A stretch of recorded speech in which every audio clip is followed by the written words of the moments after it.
meeting to order at 7:02 p.m. Please stand and join me in a salute to the flag. I pledge allegiance to the flag of the United States of America and to the republic for which it stands, one nation, under God, indivisible, with liberty and justice for all.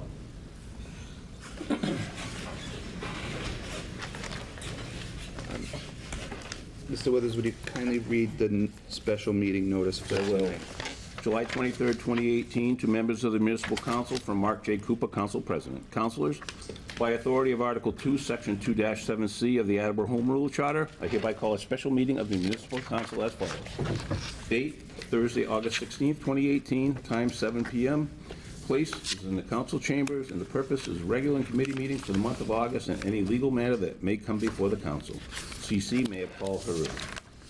Thank you. Would you kindly read the notice for the first public hearing? Yes.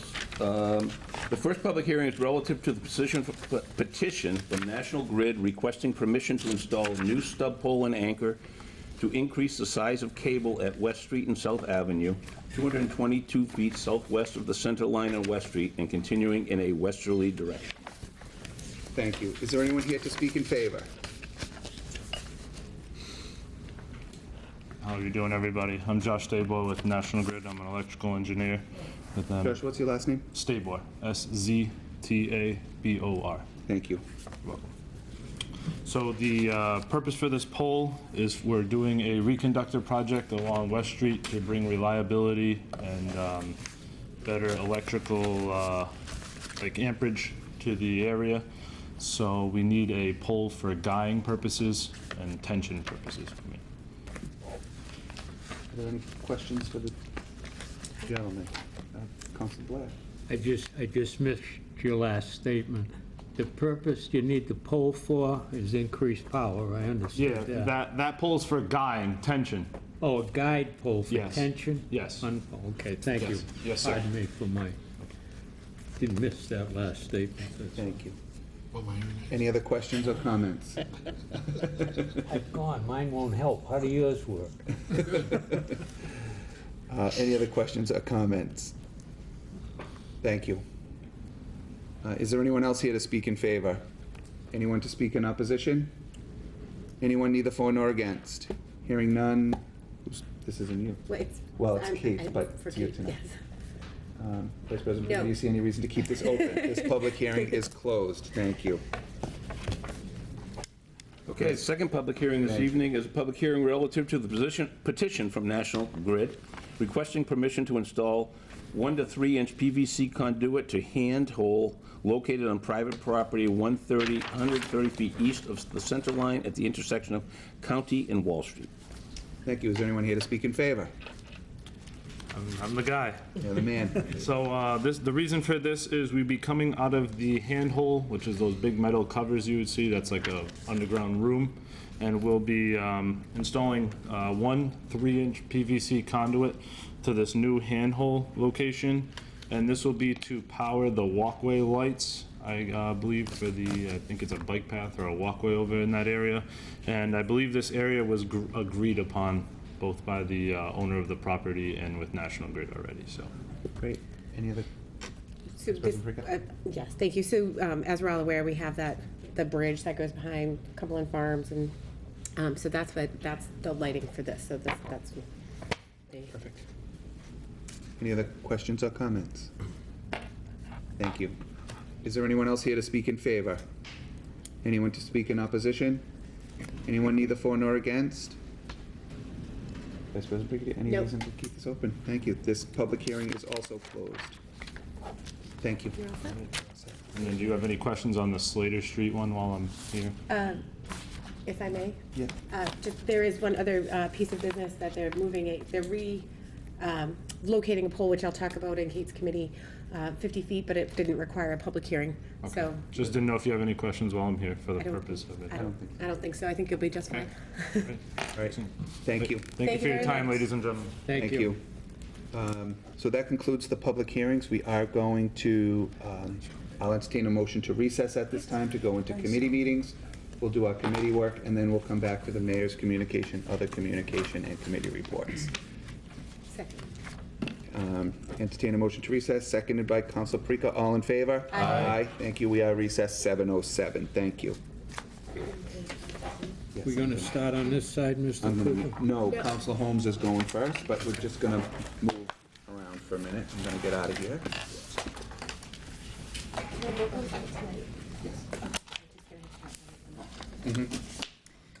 That's what it is. I call the Personnel and Human Services Committee to order at Thank you. 7:07. I only have one motion tonight. I entertain a motion to approve the request of the mayor to confirm the appointment of Louis Stevens to fill a 3-year term of Zoo Director, term to expire February 2021. Second. Thank you. I invited Mr. Stevens here tonight. He actually prefers to go by Lou, and we had a really nice talk. And would you like to come forward and tell us a little bit about yourself? Sorry. Would you like to come forward and tell us a little bit about yourself? Sure. Hi, I'm Lou Stevens from Holden, Massachusetts, 18 Briarcliff Lane to be exact. I have been interested in animals since I was knee-high to a grasshopper. My career started at what's now the Ecotarium. Back in the time period, it was the Worcester Science Center. I started as a volunteer when I was in college in their zoo department, back when they had polar bears, timberwolves, mountain lions, bobcats, a lot of very interesting large and small animals. So I was volunteering. Within about a year, they were offering me a number of part-time jobs in the zoo department, visitor services, and education department. And they offered me a full-time job as a zookeeper naturalist, and about 9 months after they did that, the zoo director resigned, and Dick Kleber, the executive director, called me into his office and said, "I'd like you to run the zoo for me." So I ran that zoo for about 10 years. I think I became a zoo director at around 24. Left the Ecotarium, moved to the Children's Zoo in Franklin Park. At that period, they were undergoing a renovation that essentially demolished the existing children's zoo. I was there right at the wrapping up at that construction project, finishing construction, overseeing the finishing of that project, the grand opening. That was a position that got me involved in all aspects from, it was a children's zoo supervisor job, which, much like the folks here at the Cape Run Park Zoo, you wear many hats. So it was the supervisor, grounds, security, concession stands, special events. I think I changed my hat several times in the course of one day there. Stayed there for about 4 years, and then I moved over to the Museum of Science in Boston for a job that I originally thought I would keep for about 5 years and then move on to something else. It's been now close to 30 years.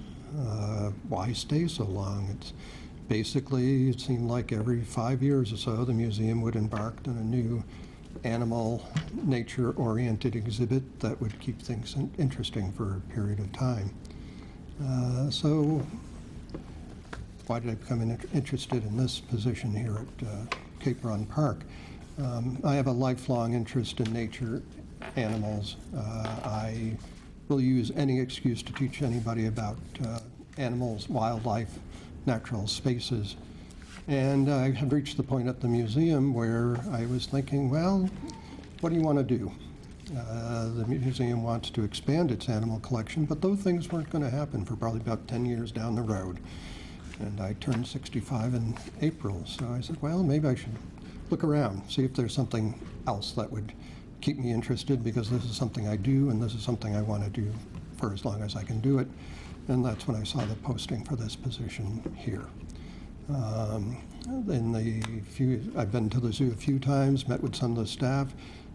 Cape Run Park is a wonderful park, and the zoo fits so well into that park.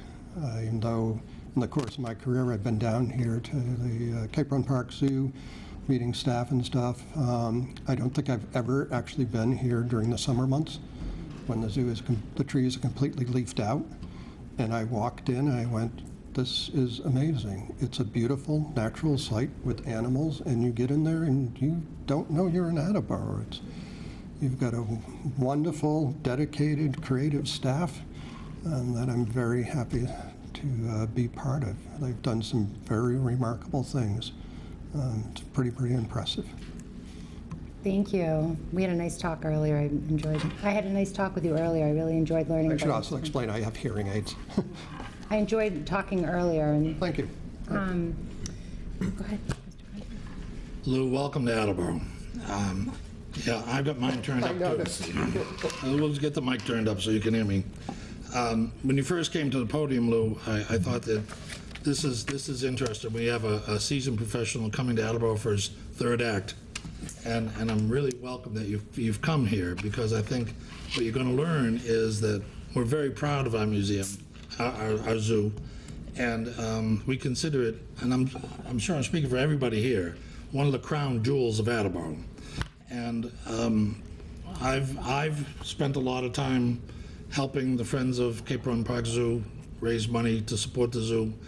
At times that group gets strong, sometimes that group gets weak, and I'm sure you've seen similar circumstances in your past. Yes. But you're taking the helm of a fabulous ship. It is absolutely one that we are so proud of, with so much history in Attleboro, that we're thrilled that we've got a seasoned professional to take the helm. And I just want to welcome you to Attleboro and thank you for coming.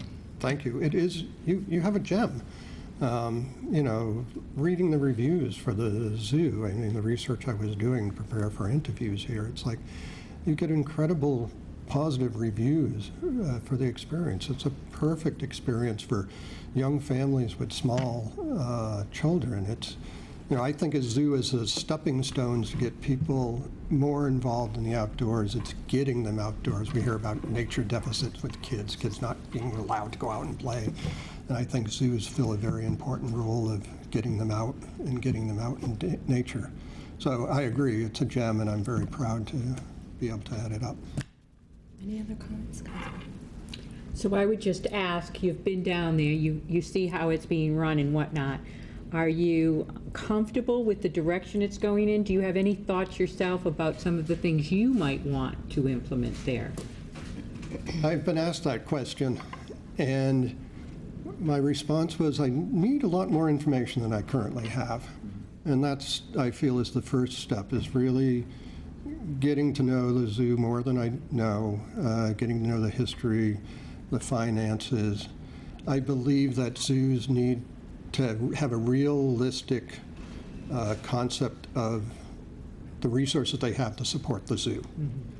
And you use that to build a foundation for what you want to do in the zoo. You want to stay within what's realistic financially. You may want to push that envelope a little bit, but you want to be careful that you don't go overboard. Some zoos and institutions have gotten themselves into trouble when times are really well. They'll make some big additions to their zoo, and then when the economy's not so good, it's like, oh, now what do we do? So it's keeping this as a jewel, growing it, more polishing it than growing it,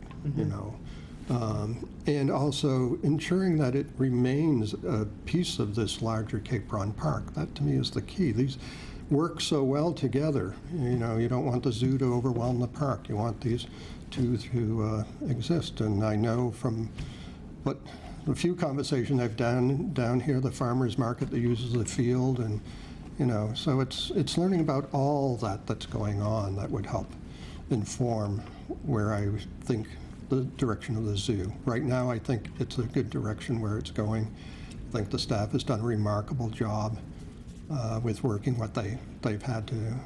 working with the spaces and the stuff they have. It's pretty remarkable what they've done. The rainforest, the two facilities folks, I forgot the names already. Rob and but what Lino. they've done in that rainforest is incredible. It's Rob and Lino. Yes. There you go. They are like, it's like, there are some major zoo construction firms out there that do that sort of rock work, and it's like, oh, please don't go to a conference where you can talk to those people because they are so talented in what they do. They do really good stuff.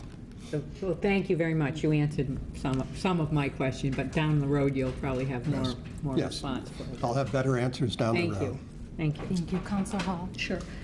I want to applaud you for continuing to work and continuing to be excited about what you do. I mean, so many people go through when we get to this certain point in our life and say, you know, what should I do? Should I retire? And, you know, so much talent is lost when that happens. So I do want to applaud you and thank you for sticking with this because, you know, this is a great fit. I think it's a great fit for probably where you are in your life and a great fit for us here in Attleboro. So thank you for staying on. Liz. Thanks.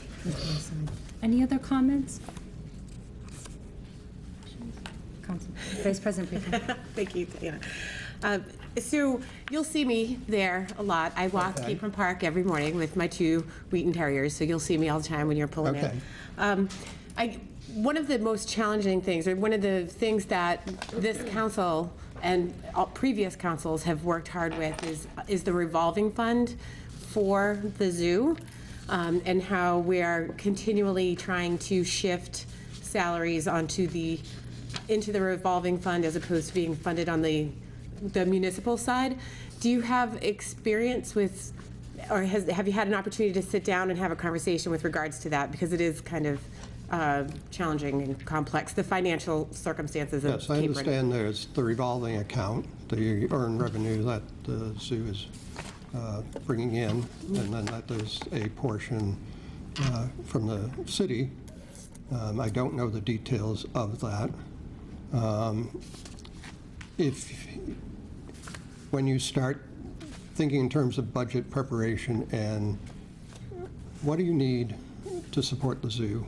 What do you need to support the animals, ensure excellence in animal welfare, and visitor services? You can have wonderful animal exhibits, but if the restrooms aren't clean or the gift shop or whatever, all these things impact the experience that zoos have had. So you want to look carefully at your budget and where are the sources of money to finance what you want to do. I don't know if that's a good answer.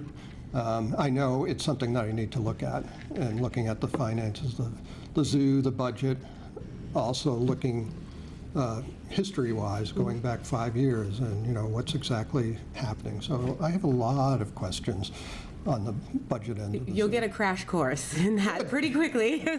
I will be looking forward to it. And the other part too is I actually run the farmers market, and we've started a wonderful collaboration with the zoo over the course of the last few months, and I look forward to maintaining that relationship with you. So there we have it.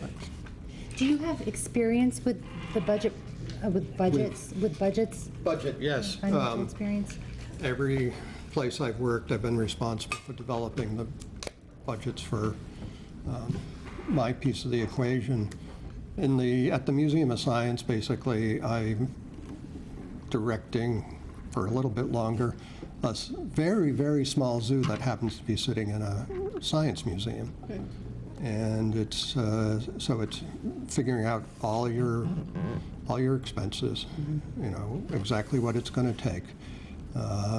In periods of time when financially the museum was not doing as well as what it would be in the budget crunch, it was creating an Excel document where I could plug in what was the current price of apples and how many pounds of apples that I need, and I could basically come out with a produce list to take to our accounting folks and say, this is what it's costing you.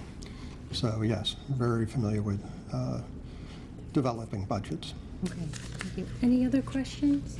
Anyone? Thank you so much for coming in. Thank you for meeting with me earlier as well. Thank you for inviting me. I'm looking forward to working with you all in the future. Yeah, thanks very much. You're welcome. Bye. So now I ask all in favor. Do I read it again? I'll read the motion again. So I entertain a motion to approve, or I already have a second. So all those in favor? She did. It's fine. So, She read the motion, I seconded it. okay, so I would any other discussion? Any other discussions or any other comments? I like how, when we met for about an hour and a half earlier, and when he said, you do have a jewel, let's polish it. I thought that was a great kind of way to, and we are, I think, very lucky to have somebody that has been working in Boston for such a long time, has 30 years of experience to come to Attleboro and maybe take the zoo to the next level. Could be kind of exciting. Go ahead. He is very, I was amazed at his resume when I read it. Yeah. Tremendously amazed. You know, the experience and the good experience and, you know, no short term in one year out the other. Seems to have a great track record. But also not stuck at one place forever. Yeah. Right? So He's moved on, and yeah. it seems to have moved on and still maintained I agree. an attitude that's nice to see in public sectors I thought today. his answer to the question was perfect. It was too. perfect. I thought so too. Any other comments? So he's lovely. He will have to get a crash course on that revolving fund. I've sat with Deb Gould about the zoo's revolving fund 1,000 times, and the way he was previously funded is completely different than if he has to have self-generating funds. That's what the zoo does. It pays for itself, for the most part, with the exception of 8 salaries. So I think that might be one of the areas that, and as wonderful a jewel as the zoo is, it needs a ton of work. The guys down there work really, really hard to maintain it, but it is a physical challenge down there for everybody that works down there. So I think those are 2 areas where I think I'm happy to say yes to him, but I think he's going to see some areas where it's going to be a challenge, especially as he's doing third shift, you know, the third incarnation of his workload. I think there's a lot down there that's going to need to be done, and I think he might be a little bit surprised by that. Okay, thank you. Any other comments? All those in favor? Aye. Aye. Opposed? Okay, the motion passes. And that is all the business for Personnel and Human Services Committee tonight, and I move to adjourn. Second. All those in favor? Aye. Meeting is adjourned at 7:24. Any, anybody else before we get around to this side? I'd like to call Public Safety Emergency Management to order at 7:24. I have one motion this evening. Hello. From the supplemental docket of September 4th, 2018, I entertain a motion to approve the request of the mayor regarding FY 2019 9/11 training grant from the Executive Office of Public Safety and Security, State 9/11 Department, in the amount of approximately $13,959 in accordance with Chapter 1, Section 12 of the revised ordinance to the City of Attleboro. The mayor requests this honorable body approve expending of such funds and any future grant amendments. Monies from this grant must be expended no later than June 30th, 2019. Second. This is a non-matching grant, and we're very fortunate to get these. And it's a public safety training grant, and I'm sure that the chief will use this in an expedient way to make sure that our law enforcement is kept in the shape it's in, the great shape it's in, and further along with training, because training is important to all our officers at all times. Things are new to all of us, and especially the law enforcement branch of government, especially in the times we have now with the uncertainty of these gentlemen leaving the house in the morning and coming home at night. It gets scary to watch the news anymore. So all the training they can get, the better off they will be in our constituents. So I highly recommend this. Any questions, comments? Hearing none, all those in favor? Aye. Aye. Opposed? Hearing none, motion passes. Move to adjourn at 7:26. Second. Second? Second. All in favor? Aye. Aye, we are adjourned. Thank you.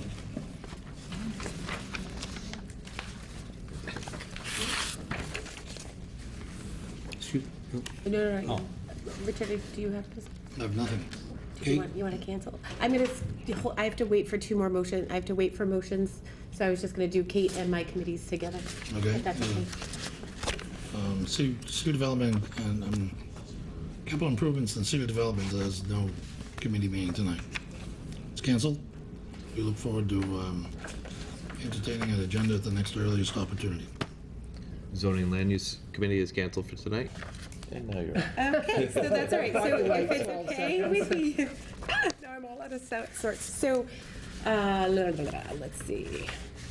So I call the traffic and transportation, I'll do mine first and then Kate's. I call traffic and transportation to order at 7:27. Let's see. From the docket of August 14th, 2018, I move to approve the request of the mayor regarding the receipt of the 2018 Community Mitigation Fund Transportation Planning Grant by the Massachusetts Gaming Commission for $100,000 in accordance with Chapter 1, Sections 12B, 2B of the revised ordinance of the City of Attleboro to approve the expenditure of this grant and any future grant amendments. Second. Thank you. I made an appointment and sat with Barry Lacasse today. We have all of the documentation here. Mass Gaming, because Plain Ridge is relatively close to us, there is a fund available to help communities that kind of encompass or are close to or adjacent to the casino. So I found this to be very interesting, and I am appreciative to the president for sending this to my committee instead of budget or something like that, because as many of us remember, a few months back, we had a meeting at the library set forth by the state of Massachusetts with regards to the project down at 123 1A in South Attleboro. Not many of us were particularly pleased with the outcome or the discussion during that meeting, where they didn't include May Street and other areas, and we made our concerns with that known. This particular grant will also be utilized for a traffic study that will reflect the impact at Route 1, 1A, and 123. It's Greenman Peterson Incorporated are the engineers that are doing this. It's kind of running, it's running together at the same time as the state. They will actually, these funds will be utilized for the engineering, and if there's surplus, any improvements that we can make after that. And the state will be in communication with this report, with the individuals developing this report. So that's great. So, the state will come out and do their evaluation, which they've already done. They were working off of plans from 2012. I think that was one of 2012 and 2014, where things have changed in that location significantly. We will have a traffic study in that location that we can compare and contrast with what the state brings back. The state will also have access to it and be able to speak to the engineers, so that if there are things that they discover that are, it's two heads are better than one, is really kind of my thought process behind this. So there are no matching funds. This is direct $100,000 right to us for us to be able to spend there. I did speak to, when I spoke to Barry, I reiterated Angeline Street and May Street as concerns. So when they're making their traffic study, to include those if possible. Other than that, does anyone have any other questions or concerns? I saw Peter first, and then Richard. Not on that matter, Heather, but I'd like to know if, tell you the update on our streets with all the paving going on. I know traffic is a bag, but I looked into it a little bit today, because I've got calls and people on the street when the paving's going to be done and when it isn't going to be done. They've completed, I believe, West Street and Pleasant Street with the first binder coat of asphalt. South Main Street will be done tomorrow. Locust Street is done. And I don't know, there's a couple other spots of smaller areas, but the main areas like South Main and Locust, which are real cluster, right? They'll have that first coat down. And I'm assuming within the next week we'll get that second coat down. But I'd like to remind the people listening that a short time with an inconvenience for a long-term gain That comes from Cianci, I think, in Providence. That was one of his quotes. I don't want to be using somebody's quotes and getting in trouble. But they're doing a great job. You know, our city workers are out there working. I think the superintendent of public works, if you want to find him, you got to go to a job site. I mean, he's all over the place with this. So be patient, and it's probably a week away, but it was a big undertaking, and you got to be patient with it. And I do have trouble getting police officers to the traffic duty. That's been part of the problem out there. Nothing to do with our police chief or our office, but there's just not enough eligible people looking to do that extra duty. They used to cram for it, now they sort of shy away from it. So I seen a girl from Foxborough, a lot of sheriffs help. They're trying to pull them in for every way to make it easy for the public, but it's coming, and it'll come to a head within a week. But those streets are the first layers down. So. Thank you. I live right off of Pleasant Street, so I've had a bird's eye view to the whole Yeah. thing. And I did actually receive a constituent complaint while I was driving my daughter to school, to camp this morning, and it was from her. She's like, I would like to speak to my municipal councilor, please, about the jackhammer outside my window. Get over it. It'll be a week, and you'll be back in If school people anyway. want So- them out there at night, you'd get that same. Yeah, no, you know, it would be you do it even during worse, the day, actually. Yeah, no, and it's if you fine. do it at night, we're going to get complaints from a different perspective. I think they're doing a good job, and please be patient. Councilor Conti. Yes, if we could get back to the motion on the floor, what level of assurance do we have that the $100,000 grant is going to get Mass DOT where they need to be? Because they were spending, I think, $3 million. It has nothing to do with them. Okay, so they're doing an They're doing an independent. They're doing their own study. Yes. We're hoping, or we know, that this is going to bolt on to what they're learning. It is my understanding, it was what it was explained to me by Mr. Lacasse, that this will be it will be partnered with their findings. It's $100,000 of free money. I understand that, and that's a wonderful thing. I'm glad we have it. Basically, it's an impact fee that we're receiving from the Gaming Commission through the Plainridge profits. That would be correct. Yes. Right. All we can do is continue to monitor this as it progresses. Agreed. But I think that once I sat down with Mr. Lacasse, the feelings that I have when we left the meeting with the state, I had, and sorry, state of Massachusetts, had zero confidence that they are going to come back. I was right there with you. I was I standing know, next we to you. both, right, I know. And Same feelings. so this at least is a chip in our pile that, you know, the engineering firm is working for the city of Attleboro. It's completely funded by Mass Gaming, and it gives us something to at least compare and contrast. I mean, I would have the expectation that the state's site plan of all of this and their engineering staff should do a great job, but they might miss something, and we might pick it up with this. So this actually made me feel just a small amount better, because I don't have a lot of confidence in the state. So, any other questions? Oh yes, Mr. DeLucia. Also being at that meeting, and I think the state was at the point where they heard, that's fine. They heard the concerns, but they couldn't commit to doing anything for Main Street. So this is encouraging that it's the first step in giving some relief to the residents over in Main Street, which we've all heard from several times.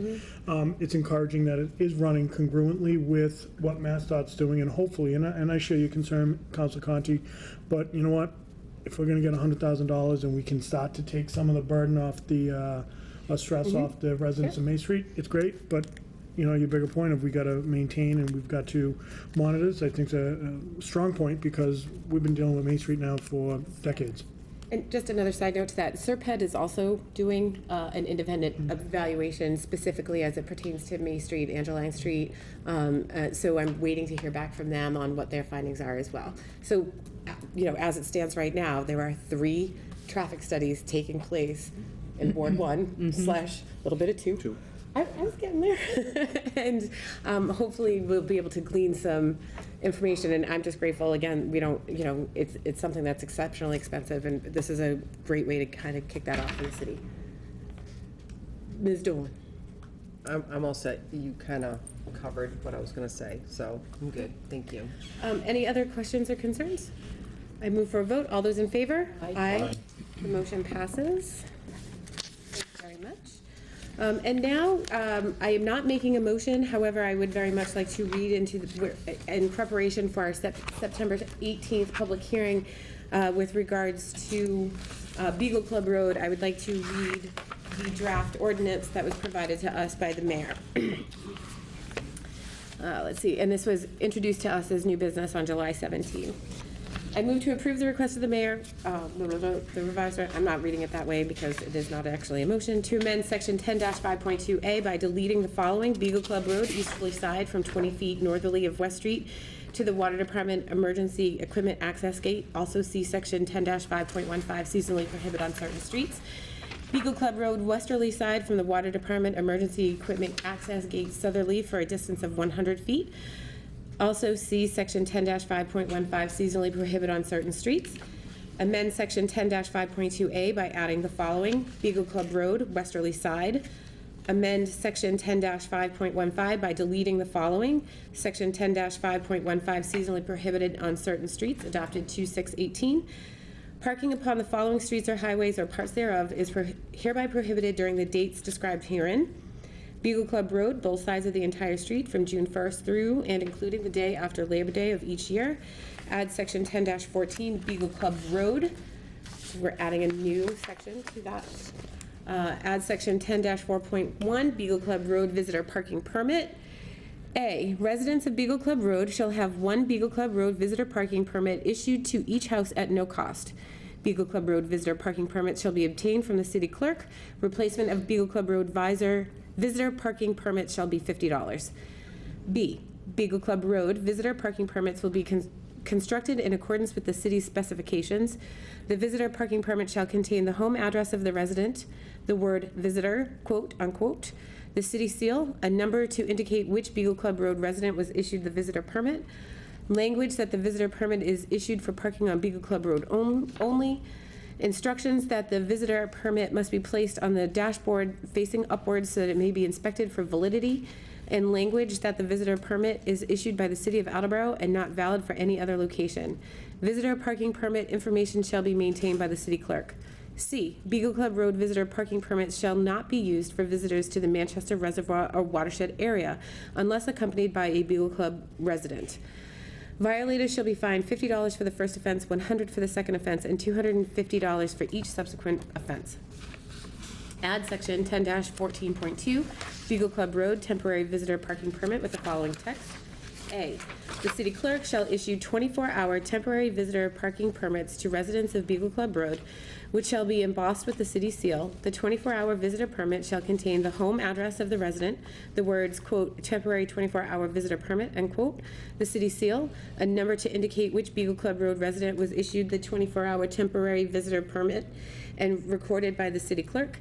The date the 24-hour visitor permit is valid, language that the 24-hour visitor permit is issued for parking on Beagle Club Road only, instructions that the 24-hour temporary visitor permit must be placed on the dashboard facing upward so that it may be inspected for validity, and language that the 24-hour visitor permit is issued by the city of Attleboro and not valid for any other date or location. B, the cost for a 24 temporary parking permit fee shall be $2 per permit per day. C, only residents of Beagle Club Road are permitted to apply for a 24-hour temporary visitor parking permit. D, Beagle Club Road residents found purchasing a 24-hour visitor permit for non-Beagle Club Road residents and releasing these permits to non-Beagle Club Road residents for use of Manchester Reservoir watershed area shall be fined $50 for the first offense, $100 for the second offense, and $250 for each subsequent offense. Add section 10-14.3 watershed property parking spaces with the following text. A, the city shall maintain 8 parking spaces on watershed property at the end of Beagle Club Road, and this shall be known as the Beagle Club Road Manchester Reservoir parking lot.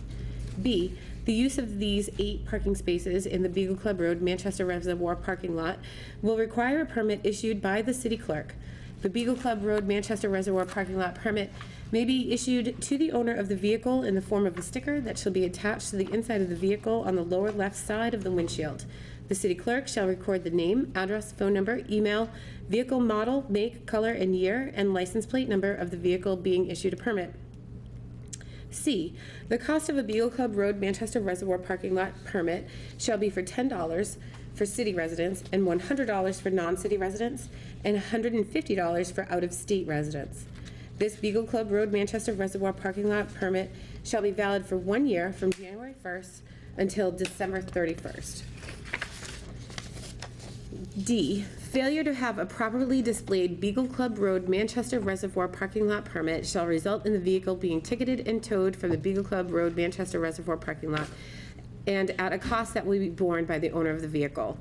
E, vehicles with a Beagle Club Road Manchester Reservoir parking lot permit sticker are not eligible to park on Beagle Club Road unless also a visitor of a resident of Beagle Club Road and displays the Beagle Club Road visitor parking permit.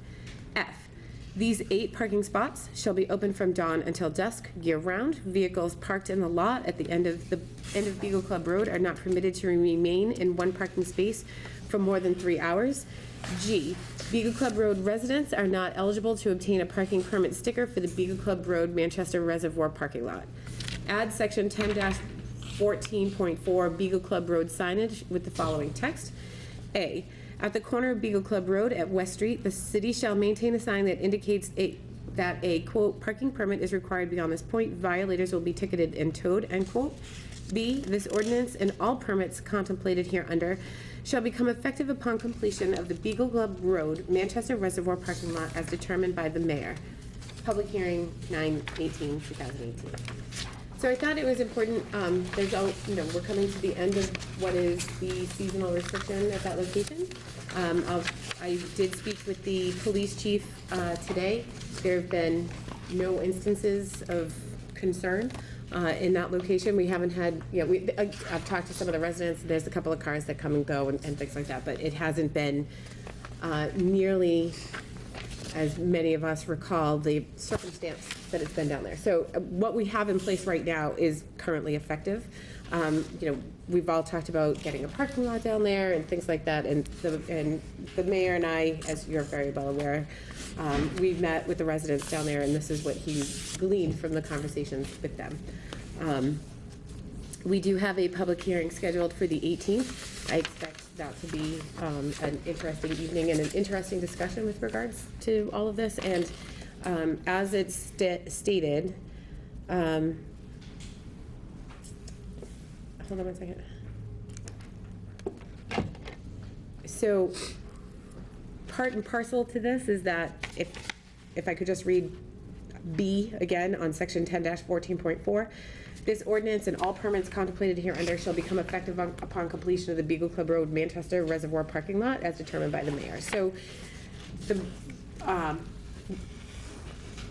it kind of has to be the opposite because we have to have the parking permits.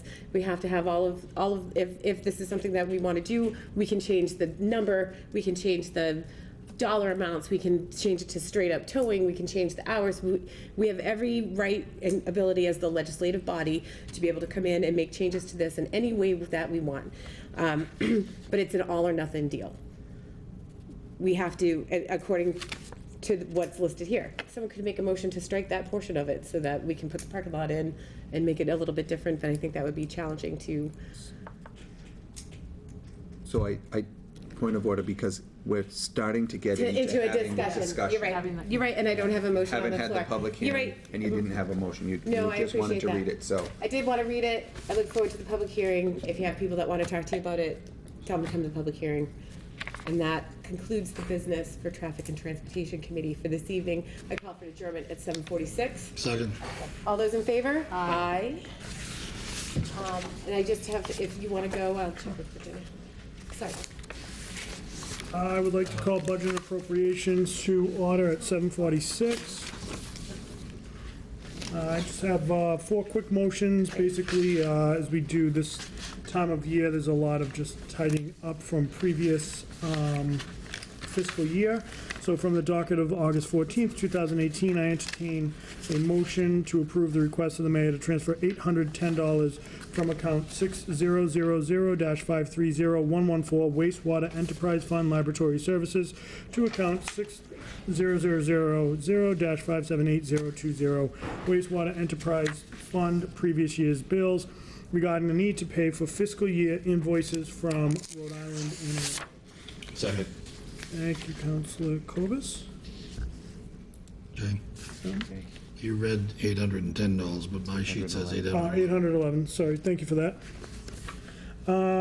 So we received a letter from Tom Hayes, wastewater superintendent. This is just to pay a previous bill that was just recently received. So that's just to make whole on that. Any other discussion, questions? Seeing none, all those in favor? Aye. Motion passes. From the docket of August 14th, 2018, I entertain a motion to approve the request of the mayor to transfer $155 from account 1650100-519130 park allowance licenses to account 1650100-514060 park prior year license to reimburse an employee for the cost of a license and a medical card paid in fiscal 18. Second. Thank you, Todd. This is just to, let's see, to cover the cost of the license. It's a hoisting license for the park department and a medical card. Both were paid for in fiscal 18, but not received until fiscal 19. Questions, comments? Ms. Conti? We forget this every year. Why we can't get this in the budget, I'll never understand. But I'm not opposed to it. No, I understand. It's a very valid point, and it's one that we asked almost every department head to just give us a little more clarity there. Somehow they overlook it, and Yeah. maybe it's because of the licenses to the individual.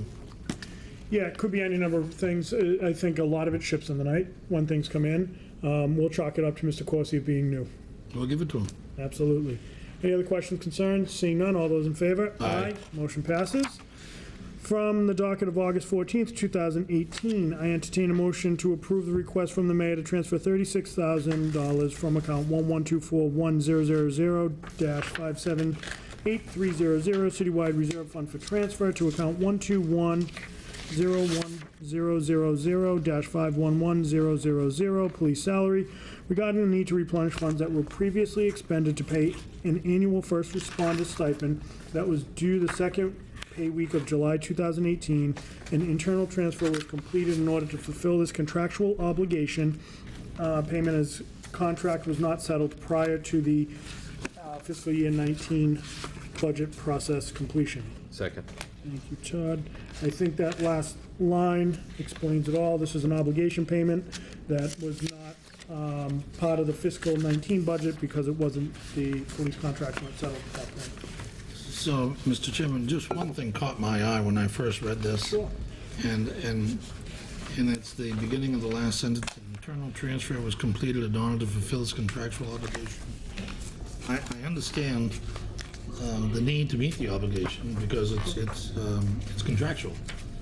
But I don't think I fully understand how the internal transfer could be completed without coming to the council. I believe it did.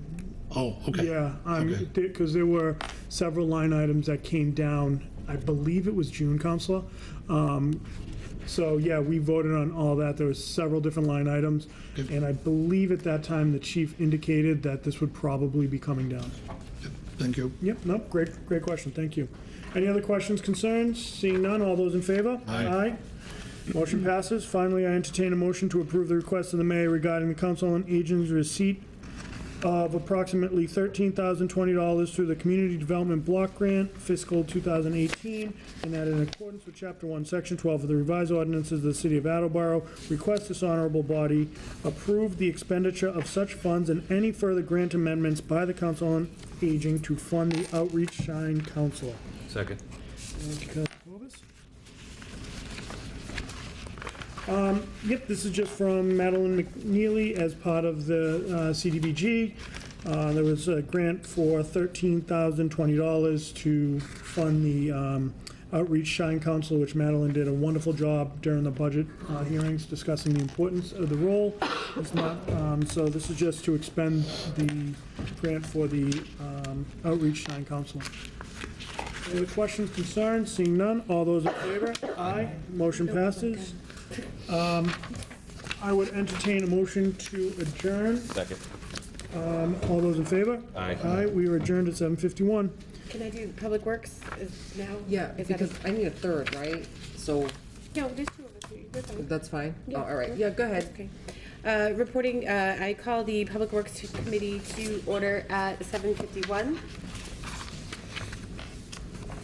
It's just me and Diana. Oh, no, Because Kate's in here, so it's fine. We don't need a third is obvious. So, from the docket of August 14, 2018, I entertain a motion to approve the petition from National Grid requesting permission to install a new stub pole and anchor to increase the size of cable at West Street and South Avenue, 222 feet southwest of the center line on West Street and continuing in a westerly direction. Second. That's me. It is It's your- not Diana. You're right, my apologies, I read it and wrong. I am off my game tonight. That's My all right. apologies. We just had the public hearing with regards to it a few minutes ago. Any questions or concerns? Move for a vote, all those in favor? Aye. The motion passes. I upgraded you, Diana, to being on Public Works, just like that. I'm like, all this time I Like I didn't, I can, thought it was like I Public thought I could do Works. something like that. I entertain a motion to approve the petition from National Grid requesting permission to install 3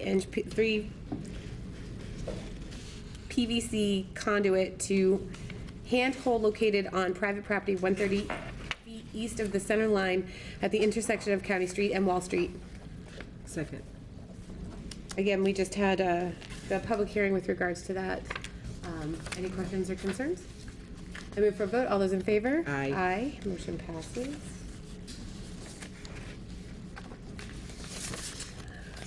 From the docket of August 14th, 2018, I entertain a motion to approve the petition from National Grid to relocate pole number 8250, 50 feet south on Slater Street for the purpose of a system upgrade. Second. So this, we did not have to have a public hearing with regards to this because we're not installing a new pole or anything like that. We're just moving it back 50 feet. Any questions or concerns? I move for a vote. All those in favor? Aye. Aye. Opposed? Motion passes. And I entertain a motion to approve the request of the mayor to transfer $90 from account 11241000521005 citywide water to account 11241000578020 citywide bills for previous years in order to pay a fiscal 2018 water bill invoice to the city of Attleboro. Second. There was a utility bill that was issued, and I appreciate Counselor Jackson having all this stuff ready for me here today, so. So this was issued to the mayor's office, and it was just a slight error, where instead of, the charge was $291.60, and inadvertently, what was paid was $201.60, so it was just a slight oversight. Any questions or concerns? I move for a vote. All those in favor? Aye. Opposed? Motion passes. And that concludes the business for Public Works. For this evening, I call for adjournment at 7:55. Second. All those in favor? Aye. Aye. Thank you. I'd like to call License Committee at 7:55 to order. I have one motion from the docket of August 14th, 2018. I entertain a motion to grant a permit for the Disabled Veterans of America, Chapter 91 of 122 Park Street, Attleboro, for the annual Forget-Me-Not Drive at various locations in September. Second. Any questions or anything from anybody? All those in favor? Aye. Motion passes. That's all the business I have. I'd like to adjourn at 7:56. Second. Thank you. All those in favor? Aye. Thank you. I'd like to call City Property and Claims Committee to order at 7:06. And a half. My committee members are obviously myself, Councilor Blaze, and Councilor Holmes. And I have only one motion before the council today. So from the docket of September 4th, 2018, I entertain a motion to approve the request of the mayor to declare the following as surplus and available for disposition. It is 1, 2, 3, 4, 5, 6, 7, 8, 9 copiers. So I'll start with model Canon IR 287. The serial number is SLG 11379-116-76795, and 159,960 copies were made. The second one is a Canon IR 5570, serial number SLQ 24471-113-97051, and 1,403,524 copies were made. Third one is a Canon IR 3030, and the serial number is MUF 03122-11487064. 11,487,064 copies have been made. Canon IR 3300, the serial number is MPH 47770-11678179, and 531,035 copies were made. The Canon IR 3300, the serial number is MPH 47784-11395520, and 999,925 copies were made. A Lanyard LD 270, and the serial number is M93854-00013-12585705, and 1,759,282 copies were made. Another Lanyard LD 270, serial number M93854-00034-12585711. 2,501,720 copies were made. A Canon IR 2230, serial number THF 02114-11487090, 51,643 copies were made. And the last one is a Lanyard LD 270, serial number MN385300577/125855728, and 2,591,061 copies were made. Second. Thank you. Almost forgot. There's a typo, that's 61. 591,000. Where did you It should get be 259,161. She put the comma in the wrong area. Oh, okay, so let me read that one last No, time. you don't have to. No, I think that, it's okay? Okay, so the correction was made, the comma is in the wrong place, and it should be 259,161 copies. Okay, that's a big difference. That's a, Councilor Conley. So, Counselor, I know that on the city side, when item is declared surplus, it's first made available to other departments if they have any use for it. It's not clear to me whether or not when the school department declares an item surplus, it's made available to the city side, if it's available to them. Yeah, oh, it is. It is? Yeah. So what is the condition of all the items you just read?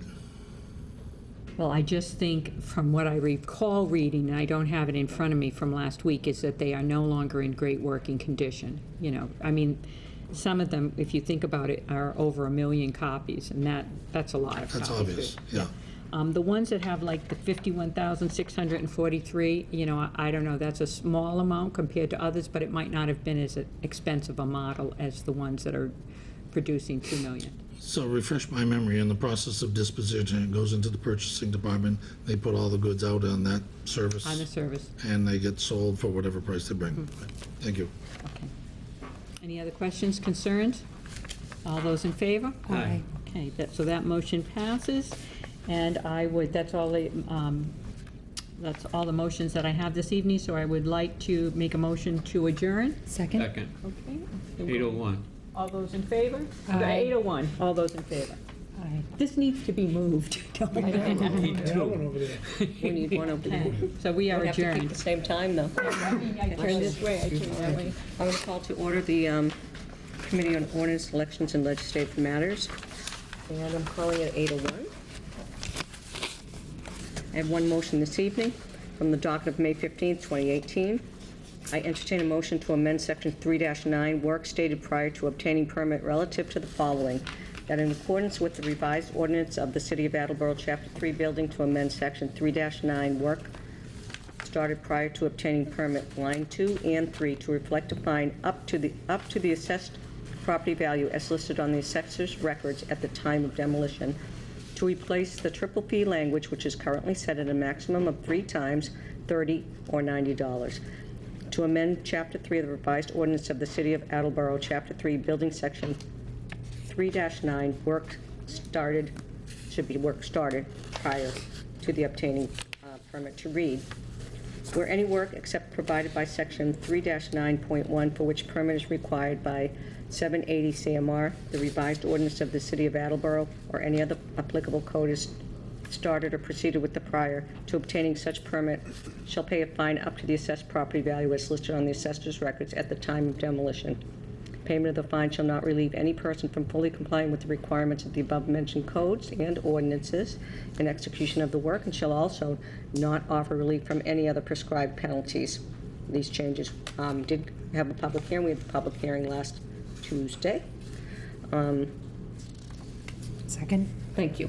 Yes, sorry, it's a little bit, so we're pulling out, thank you. So we did have Marion Wrightington come in and speak to us about this. I think everybody understands what happens, and everybody sort of understands what we're trying to avoid in the future. We do have a lot of these gems, as we say, in Attleboro, and we're trying to preserve those as best we can, okay?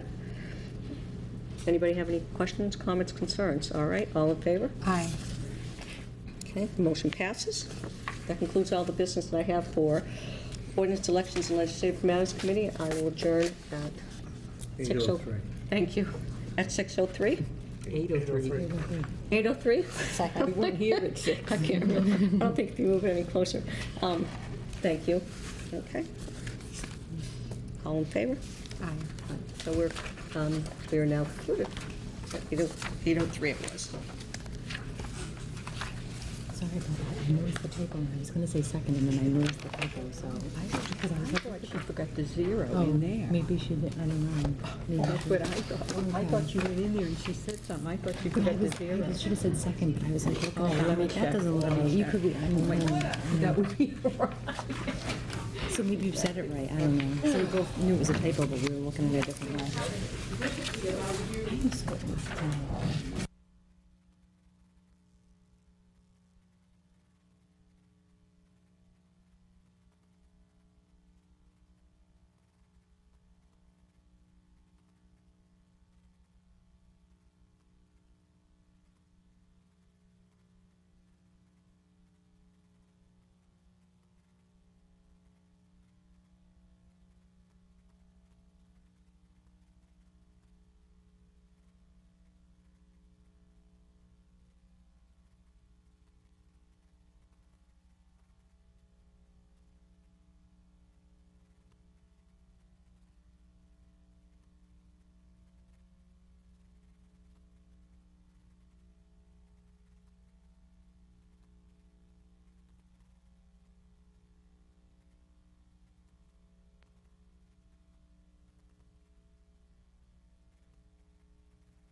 Oh, boy.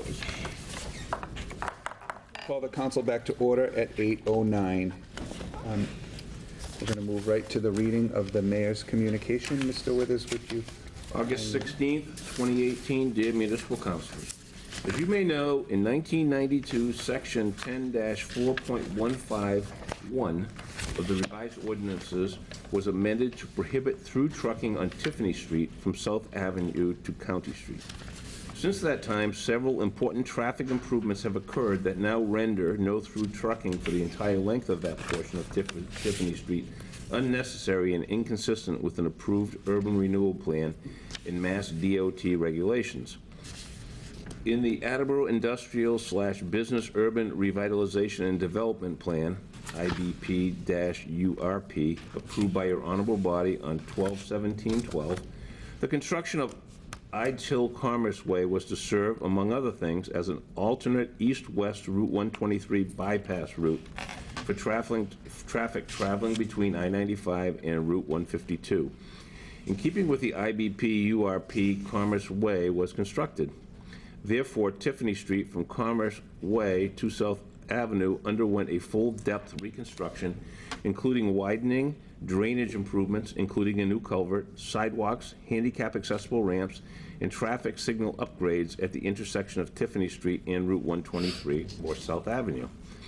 These improvements completed the needed roadway operational safety improvements to access the industrial business park and the new east-west Route 123 bypass route as required in the IBP-URP. Subsequently, as planned, through trucking from County Street to South Avenue via Commerce Way commenced. However, it was recently discovered that Section 10-4.151 was never amended to remove no-through trucking on that portion of Tiffany Street from Commerce Way to South Avenue.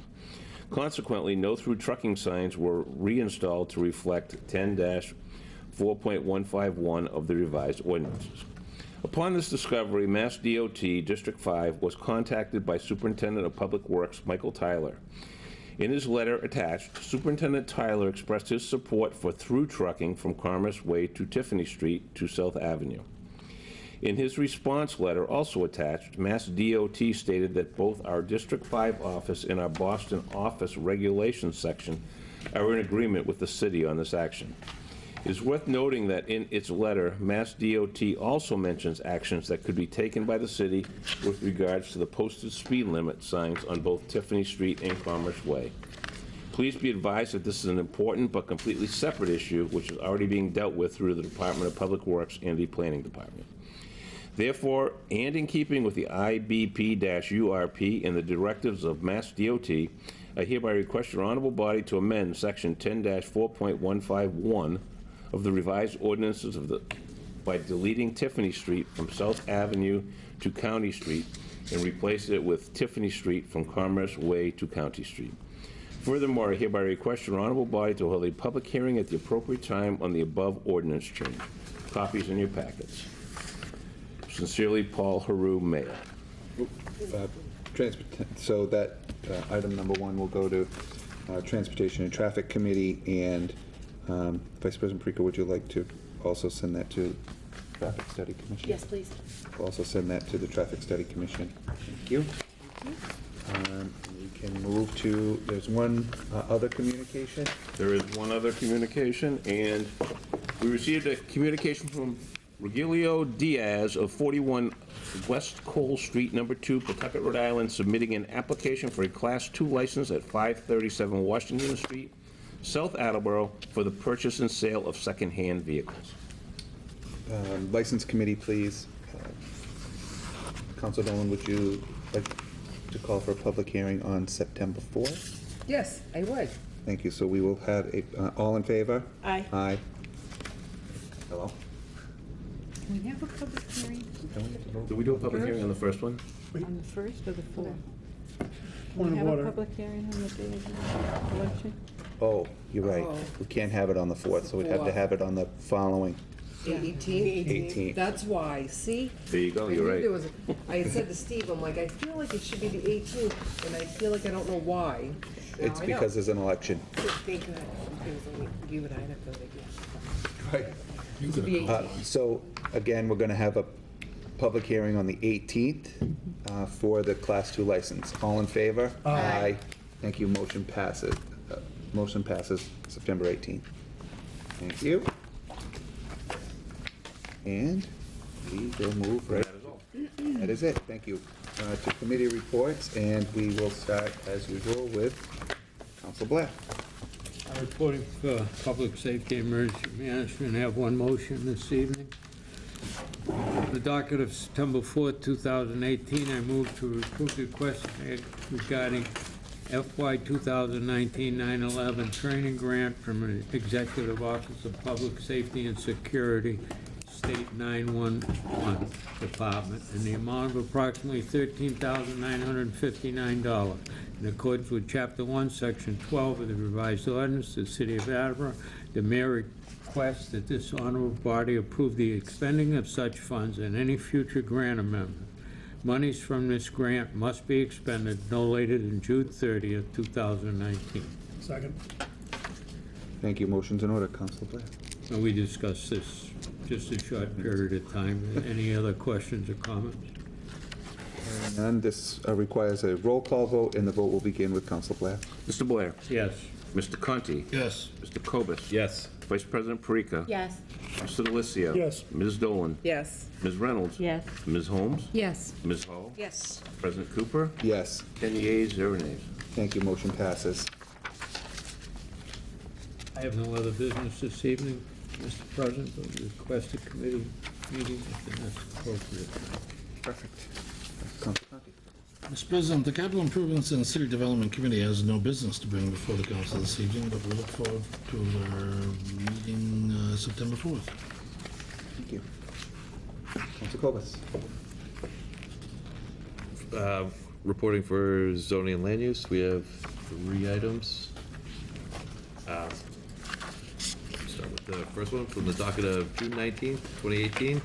I move to approve the request for a non-opposition letter from Jack Jacoby III, John Jacoby III, for the growing, cultivation, harvesting, and processing of cannabis for medical marijuana at 70 Frank Mossberg Drive, Assessors Map 145, Lot 1, for the Leonard J. Irving Center. Second. Thank you. This is- Motion's in order. Council. Discussed this on Tuesday. I would like to make a amendment. The address is incorrect. So I move to amend the motion to read at 770 Frank Mossberg Drive. 7-0. 70, correct. Second. Second. Stand by. Point of order. I believe it's 76. If we could just get verification from Virginia. Excuse me. It's 76. 76. That is 76. correct. Yes. So I move to change it from 70, which is what we voted out of committee yesterday, to 76. Right. Second. Thank you.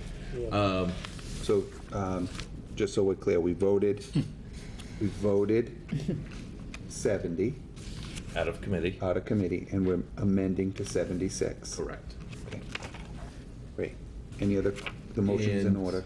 Any other questions? There's obviously some confusion with this, that it's just a matter of, we've already approved a letter of non-opposition for the Leonard J. Irving Center for 70. This is to provide an additional one for 76, and that's where the confusion was between, the request for 70 originally that was approved. Now, then there was one in between for 0 Frank Mossberg Drive that was canceled.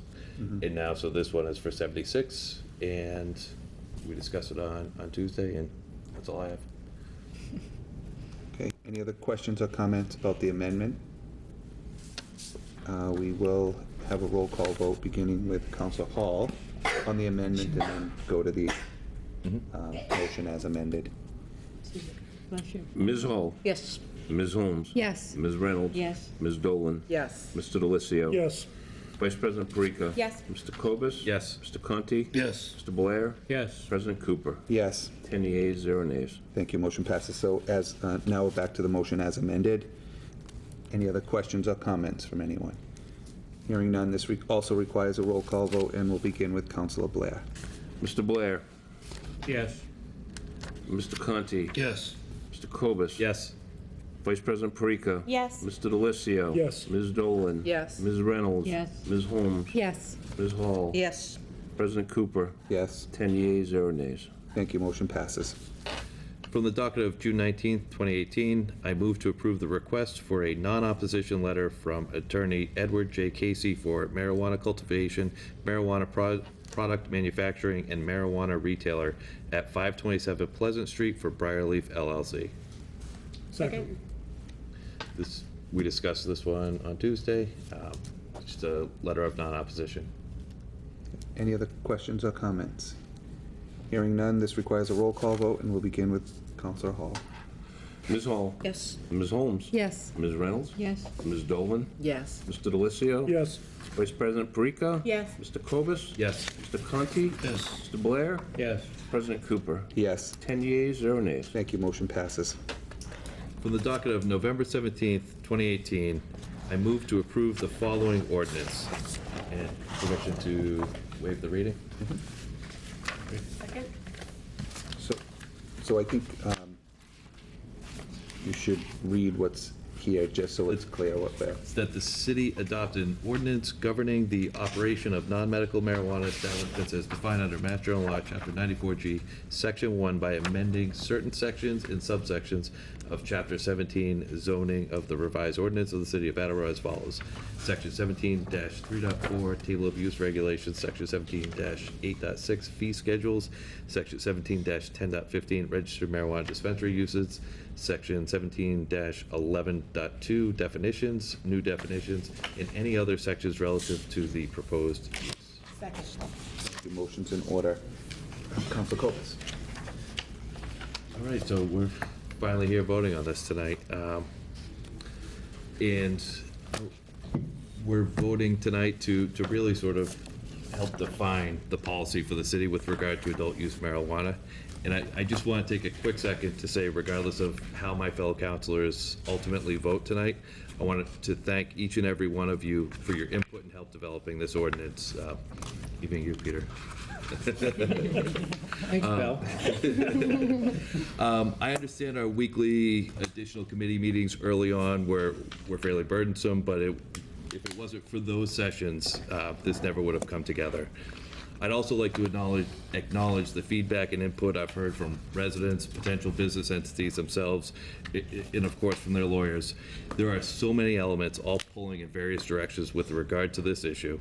I feel the ordinance change as proposed, although not perfect, represents a conservative approach to enact the will of the people while compromising on some issues in order to ensure the will of the voters who voted against adult use marijuana are heard. So let's get right to it. I personally feel the retail aspects of marijuana business in Attleboro should be kept in regions zoned for business. However, I heard clear concerns from Councilor Delicio and Councilor Blair during Tuesday's meeting that they have great reservations regarding allowing marijuana business in business zones. I also clearly heard from the Chief of Police and various residents that they would prefer to keep marijuana business in industrial zones.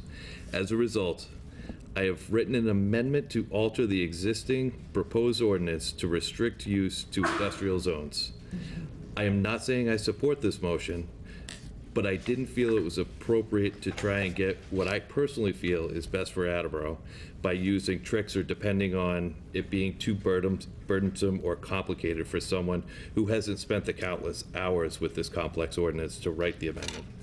This aspect of the proposed ordinance deserves a candid and open discussion. It is out of respect to my fellow councilors that I move to amend the motion as follows. Delete items 11D, 11C, 11F, 11G, 11H, 11I, 11J, 11K, 11L, in the footnote of the, under the principal use table, and add 11C, marijuana business, SMC, SMC.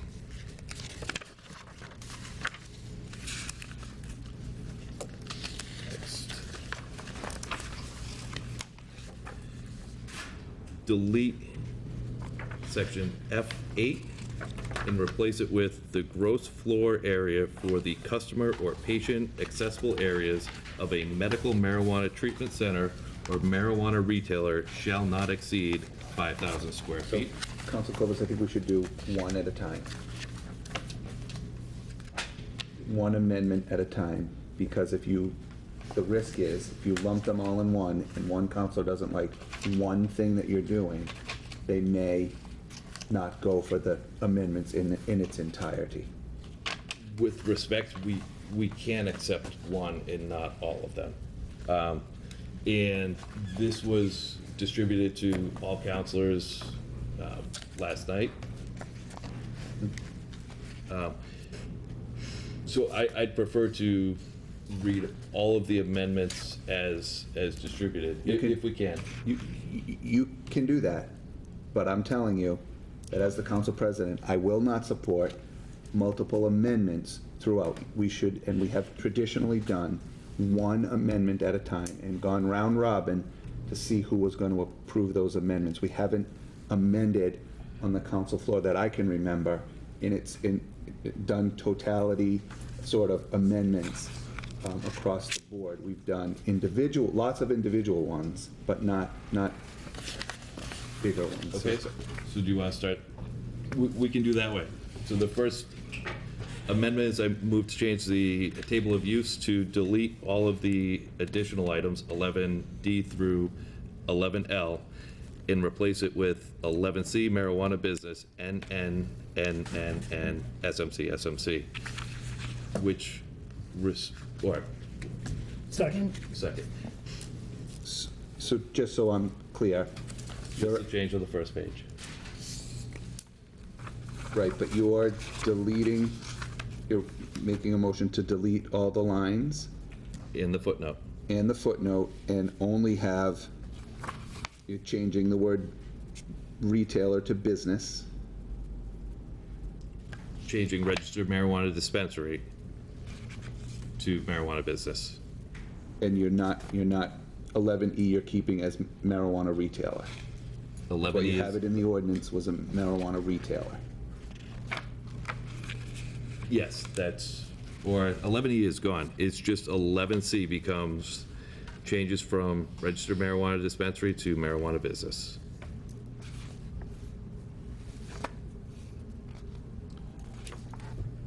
And that encompasses all the business. And that includes all of these, so it'd be one single line. Correct. Okay. And restricted to just the industrial zones, SMC. Okay, does everybody understand the amendment? Counselor Reynolds and then Dolan. So I have a question. So if this were to pass, it means that if anybody tries to open one in a business area, that they don't have an opportunity to find any industrial site, and they find a business site that might have been approved at one time, they can't have it. Is that what Correct. you're saying? Okay. Counselor Dolan and then Blair. So, again, I apologize for if I sound like I'm saying the exact same thing. You're saying you're changing it to the wording marijuana business, which is all encompassing, and it would not be in general business, just strictly industrial. Correct. That's the First Amendment. Yes. Yes. Okay. Counselor Blair. We haven't had any of these approved in any business area so far, correct? Correct. Adult marijuana has not been approved for any location in a business area. Correct. Correct? I think Sarah, I want to make sure Sarah realizes that none of these have been approved. I understand that, but what I'm Okay, saying... I just... No, I appreciate that. What I guess I am asking is that we are allowing 5 currently, correct? Am I correct in that? That's... And, yes, and, in time, it could be 10 or whatever. Of course, we could change this again from just industrial to add business. Right. If we find, my concern is that we will run out of places in the industrial areas to house these. Now, that may not be really a concern for you, Peter, because you're not necessarily on, on board with it, and that's okay. But for the people that voted, the 67%, I believe it is, I have a little bit of a concern that we're limiting the locations because there's not, so for me, I think I'm going to have trouble voting for this change. I'm not really overly comfortable because I just don't think there are enough locations. And I think this is one of the things that we struggled with early on, years ago, Councilor Cooper, that we had narrowed it so down there was no place to put it. And then we broadened it, and now we're dragging it back in again. And so for that reason, I would have to say I probably will not support this. That's just... Vice President Parika and then Council Conti. Thank you, President Cooper. So I would like to applaud I would like to applaud Todd's efforts here, where this has been a monumental task. You've done it with an unbelievable dedication that I'm incredibly impressed by, so thank you very much for that. And I also think coming in at the last minute, like literally the very last minute, to make changes to this ordinance to satisfy the 54% of people who voted for it, and that was the number, right? 54. 54%. Yes. So it's, I think, because I think that's a decent balance, and I think that we tend to be pretty conservative on this council for very good reasons. They are a living, breathing document, and I think that people's the 40-some-odd% whose perceptions of what a potential marijuana facility and the impact that it'll have on our community and things, I think those perceptions will change as they begin to open here. And I think it's important to keep in mind the comments of the police department, because the police department, the police chief, he's the one responsible for enforcing any of the rules and regulations that are applied through this, or any external things that might happen. I think Eddie Parika likes to say, Heather, let the play develop and see how things go. I think I think this amendment provides, and all of the subsequent amendments that go along with this, I think it provides a slow growth. We already have, we're capped at 5. I think that's a good start. Let's see how those 5 operate. Let's see what the impact is onto our community. Let's see how, see what comes in, how that works. I mean, the state of Rhode Island, Julie Hall and I were talking about it earlier, they have three marijuana facilities in the entire state. And we're looking to have 5 here just in our community, and there's a push for even more than that. I'm more than willing to bring this back at another time, reevaluate it. If we're running out of space, we make arrangements and get zoning variances and things like that for all sorts of stuff all the time. So if we come and find that there is no space left with the 5 that we're capped at, and we want to raise it to 8, and then we want to raise it up again because it's fruitful to our community, great.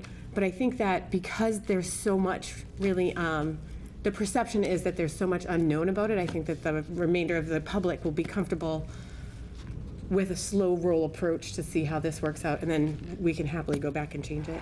So I do support the amendment, and I appreciate your efforts to kind of bring something in for both sides of the coin on this.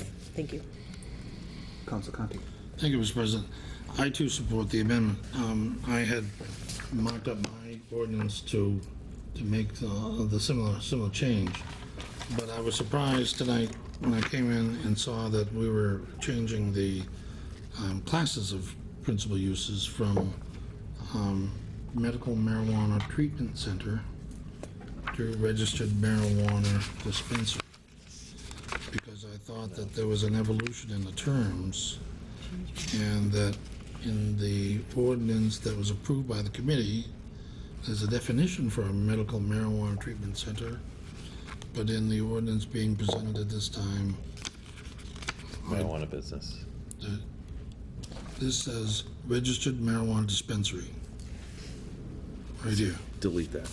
It says, that's the original motion, is to delete that line, which is what exists now in our zoning regulations, and replace it with that.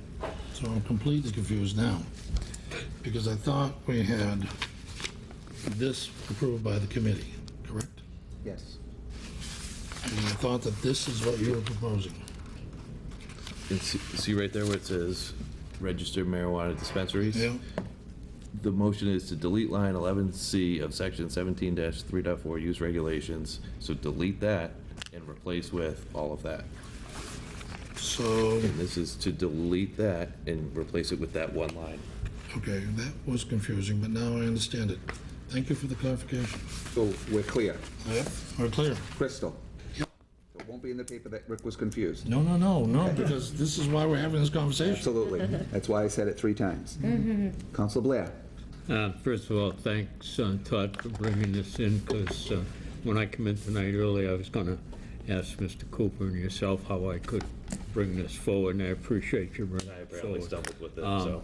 I truly believe that those 46% of the people that voted against recreational marijuana and the 54% in the city that voted for it, both should have something in the picture. And I agree with Heather that you've done a great job with this. I can see the 5. We've already got 3 that more than likely are going to be recreational marijuana distributors or businesses. I think that we can, if somebody comes in, they can find 2 more spots in the industrial zone for those 2. I think hearing from the police chief with his concerns, that it would be easier for them to keep an eye on it, look it over, less areas to cover, no need to put on extra police. I think it's the thing to do, and it's an ordinance, it can be changed. And we can, if we find that we can't find 2 more spots for this 5, then we go back and change the ordinance and find an area where they can go.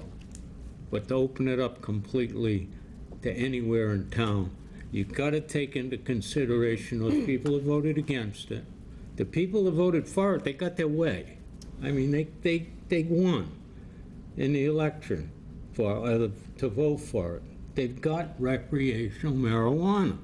It's not going to be at a mom and pop store on the corner of South Main and Mulberry Street.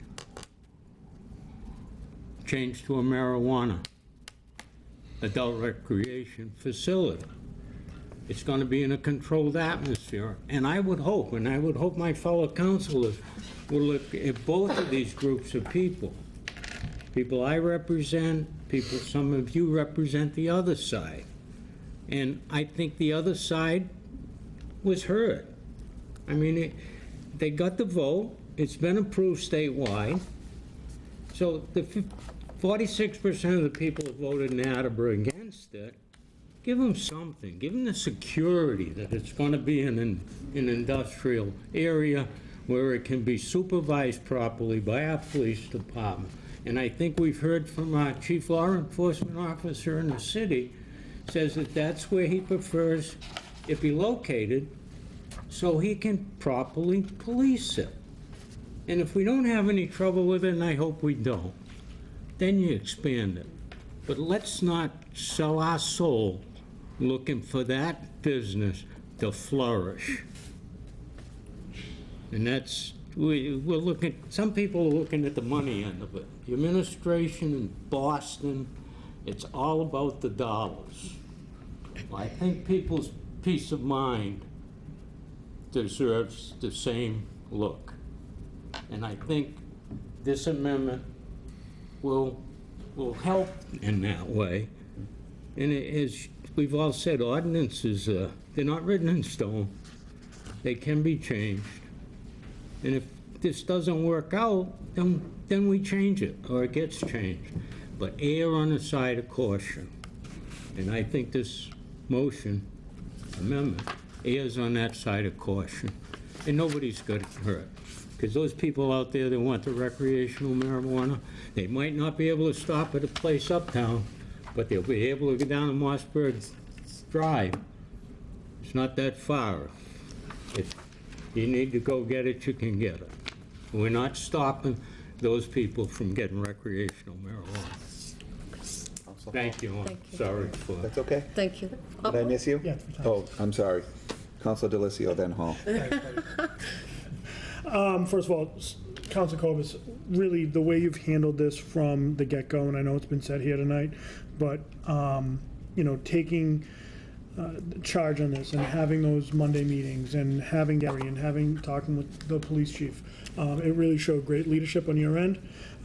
Listening to the concerns that the council raised Tuesday night and being able to turn around something like this shows the integrity. So personally, as one who's said, and I've said from the get-go, I'm not against recreational marijuana.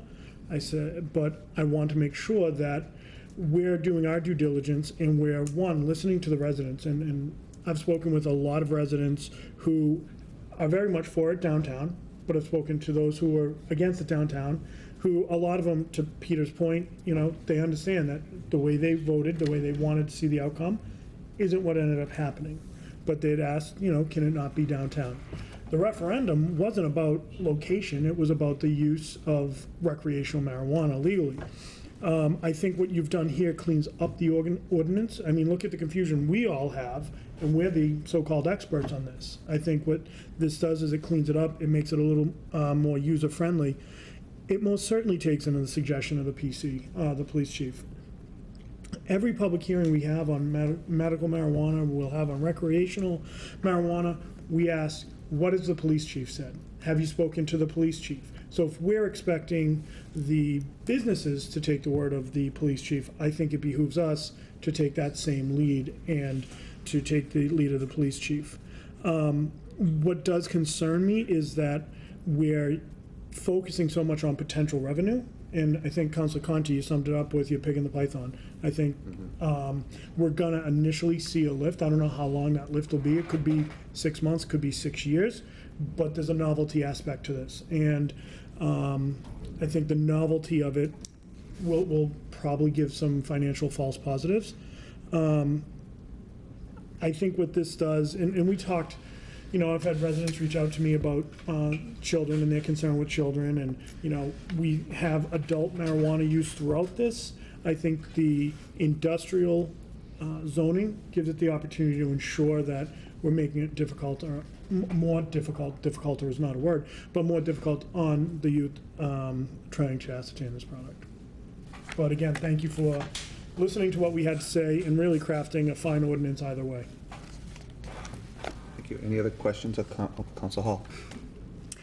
I've been patient. Okay, so originally, how long have we been working at this? Even back from Jeremy Denley, I remember sitting down and, we did a nice ordinance, all of us together. We tried to do the best that we could. We moved from that progression to looking at where we're going to do this. We got the police chief involved, the fire chief, everybody. I mean, my original thoughts were that a couple of different things. First of all, we have all these industrial parks and huge warehouses that need to be filled with a business. So that was sort of one of our first things we looked at. So that's a very positive thing for this city, is to be able to have these open lands, if you were open, businesses that need to be filled. We've been trying to do that for years. And if you look at some of these industrial parks, and I actually, when I first looked at the medical marijuana, one of the concerns was traffic and parking. If you go up into some of these industrial parks, there's tons of parking. Take a drive up there. I mean, it's thousands and thousands of parking spaces up there. So, it's really a good place for it from that standpoint. But again, the original thing I thought of was, we could do business in the industrial parks. If it turned to recreational marijuana, we can continue to do business in the industrial parks. I did speak to one of the business owners yesterday who said to me that, no matter what we do here, they can do business wherever you want us to do business.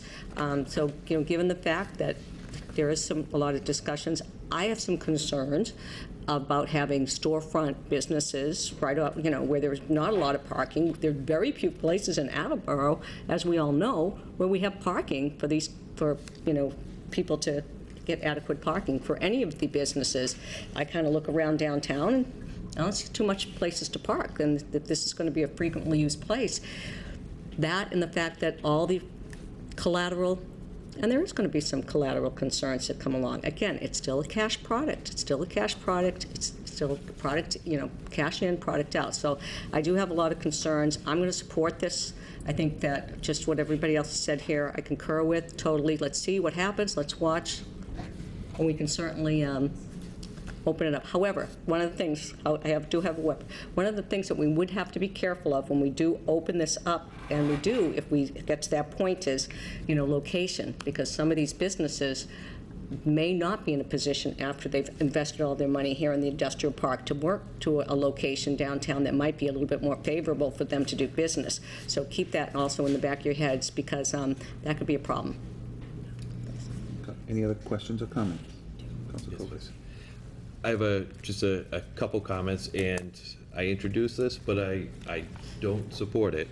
But I do readily admit that these changes do simplify the proposed ordinance quite a bit. It is fairly complex, which is why if we were going to make this change, I wanted to write it and give it a fair shake and allow people, for the council to have this conversation. So I definitely appreciate this. But I have a couple items regarding security, and I understand the public safety argument and I respect it, but my concern is that after 5 p.m. these industrial zones empty out.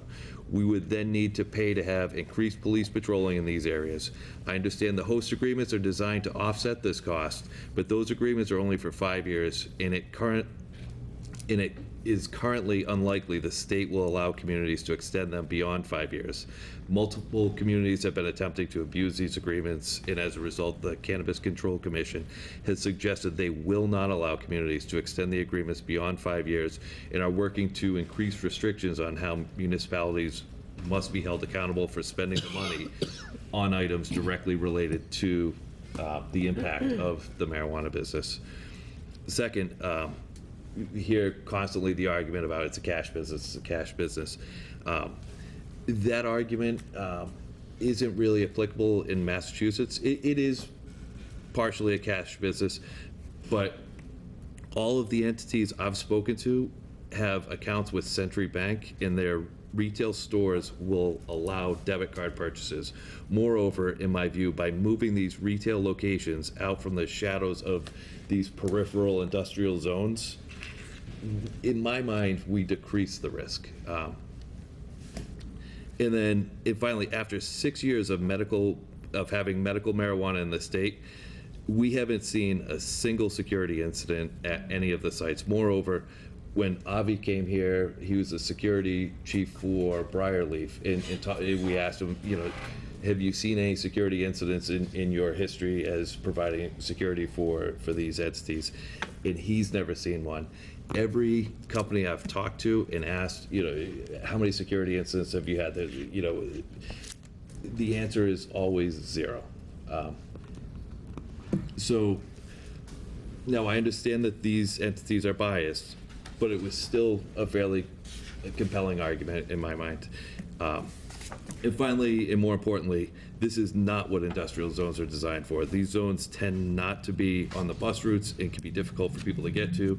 And then by putting a number of these entities in industrial areas, what will the traffic impact be? How much congestion will we have for people trying to pull in and out of the TI area? And then also I'm concerned with hearing everybody say this can be, or most everybody say this can be changed. It's a living document. It's not cast in stone. When we open this up, my concern is that this isn't a change we can easily modify in the near term. We're defining the policy for the city. Once we determine where to situate these entities, it wouldn't be very business friendly in my mind to then change the rule out from under these businesses that are investing millions of dollars. If we decide today to restrict usage to industrial zones, I feel we need to stick to that policy for at least 5 to 10 years. We can modify the smaller items within the ordinance. We can modify the total number of retail locations or the allowable hours of operation. but the city policy for where we feel is the best location for retail marijuana sales should be determined once and should be done after careful consideration, which is why I want to have this conversation, and I'll respect what anybody decides, but I'd like for people to have an open mind. Thank you. Councilor Delosio, Holmes, and then Parika. Council Corbis, through the chair to Council Corbis, I appreciate a lot of your words and actually agree with a few of them. I actually wrote down changing ordinances is something that frequently I've spoken out against. I think government in general has gotten too comfortable with changing things and kicking that can down the road. I'm hopeful if this passes, especially this amendment, that it's going to be into effect for a long time, until most of us have ridden off into the sunset and we're just remembered by a picture on the wall in City Hall. I think this gives us the opportunity to control what we can control, because there are so many unknowns at this point. You know, zoning in business has changed over the years, and it will continue to do such. I mean, 10 years ago, I don't know that we're even sitting here having this conversation. As far as ensuring that we keep this ordinance, I mean, we first introduced business back in the tail end of 2012. And it's 2016, and we're still working on it. So I think whichever way we go, it's got to be something that, you know, has teeth and that has staying power, because I agree with you. I don't think we should be changing ordinances frequently as we do, to be quite honest. Some of it's in our control, some of it's not. I understand that. I think government is about compromise, and I think this is a good compromise. And again, I appreciate the discourse here tonight. As Councilor Blair has said from day one since I've met him, you know, we can disagree without being disagreeable, and I feel that's what we're doing here tonight. Yeah, who was next? I think it was me. Councilor Holmes. I do not support the amendment. I agree with a lot of Councilor Cobus's comments and Councilor Reynolds. I think that, and I also just want to comment, Councilor Hall brought up parking downtown. I think that that's an issue that we do need to address, and I don't really necessarily think it's related to this. I think that if we want businesses to come and we want people to go downtown, I've heard that that is a concern. So I don't really know if it's really related to this, but I think we're changing the definition of the industrial and business zoning by doing this, and I want to caution us with that. Also, transportation was mentioned for patients, and that is a concern. The other thing I have a question about is there a distance between places in the industrial zone that businesses could there used to be something like it had to be more than 500 feet between each business? Is that? That was removed earlier this year. So we have to be mindful that we could create all 5 places in one area of our city, which would then be, everybody is going to be from the state going to this one, you know. Just think about kind of different cities in the world like Amsterdam who have locations like that. You know, I would rather kind of have an openness to saying that people can, there may be a business that decides to come in on Park Street, there may be one that's on Frank Mossberg Drive, and kind of have an openness. So I do not support this. I think it's better for us to kind of see what happens, knowing that we're already limiting it to 5. So that concludes my comments. Thank you. Councilor Dolan. I also won't be supporting the amendment to restrict it to industrial. I agree with a lot of what Councilor Kobus said and Councilor Delosio as far as changing ordinances. And the cash business, you know, everybody keeps saying it's a cash business, but I believe in our meetings, we've discussed that banks are supporting. Specifically Century Bank. Right, and then, you know, we had that gentleman come in for the security and such, and I won't be supporting the amendment, and that concludes my comments. Vice President Parika, and then Councilor Blair. So I don't mean to be oppressed to you, Councilor Corbis. But you just emphasized in your comments that there are 0 public safety concerns with regard, there have been zero instances of public safety concerns in Massachusetts. But then your second argument was industrial zones empty out, so we're going to have to hire increased police patrolling in there. So you can't have it one way and then have it a second way. And I mean, you can, but I'm just kind of, I'm being a little bit of a stinker on that one. I'm sorry, but when you said that, I was like, oh, I'm sorry, but no. I guess part of this is, I'll give you your notes back. Part of this for me is what do we want the city of Attleboro to look like? How is it, we are going to have traffic and parking concerns. The most number of constituent calls I get is for people getting parking tickets downtown. There aren't spaces in the downtown, so we would literally be creating a bigger problem, potentially. We currently have a variety of, we have 4 in the pipeline, extra 1 coming down. They're already investing where they're going to go.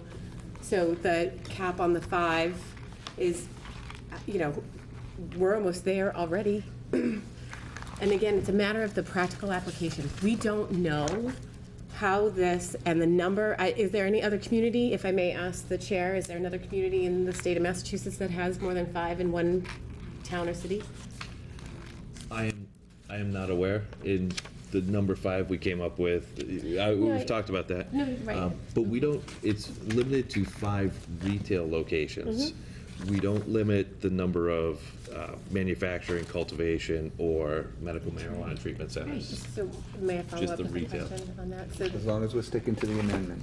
sure. So again, I still support the amendment because the ones that we don't necessarily regulate, would it be appropriate for them to be in a, next to Park Street Pizza or Scorpios or what, whoops. So that's what my question is. It's a matter of what we want, we talk about the downtown all the time, and we do have, we have thoughts and feelings with regards to that. And again, it's the practical application. There's so many areas of unknown. That would be the reason why I would support that before we put one smack downtown. And again, we rely, as Mr. Delisio said, but we rely regularly on the advice and recommendation of the police chief, and we require all of the marijuana facilities to coincide with what they say. Why wouldn't we also have to listen to them as well? Councilor Blair, just and then A Reynolds and comment Bell. that Diana made, that they'll all be located in one area.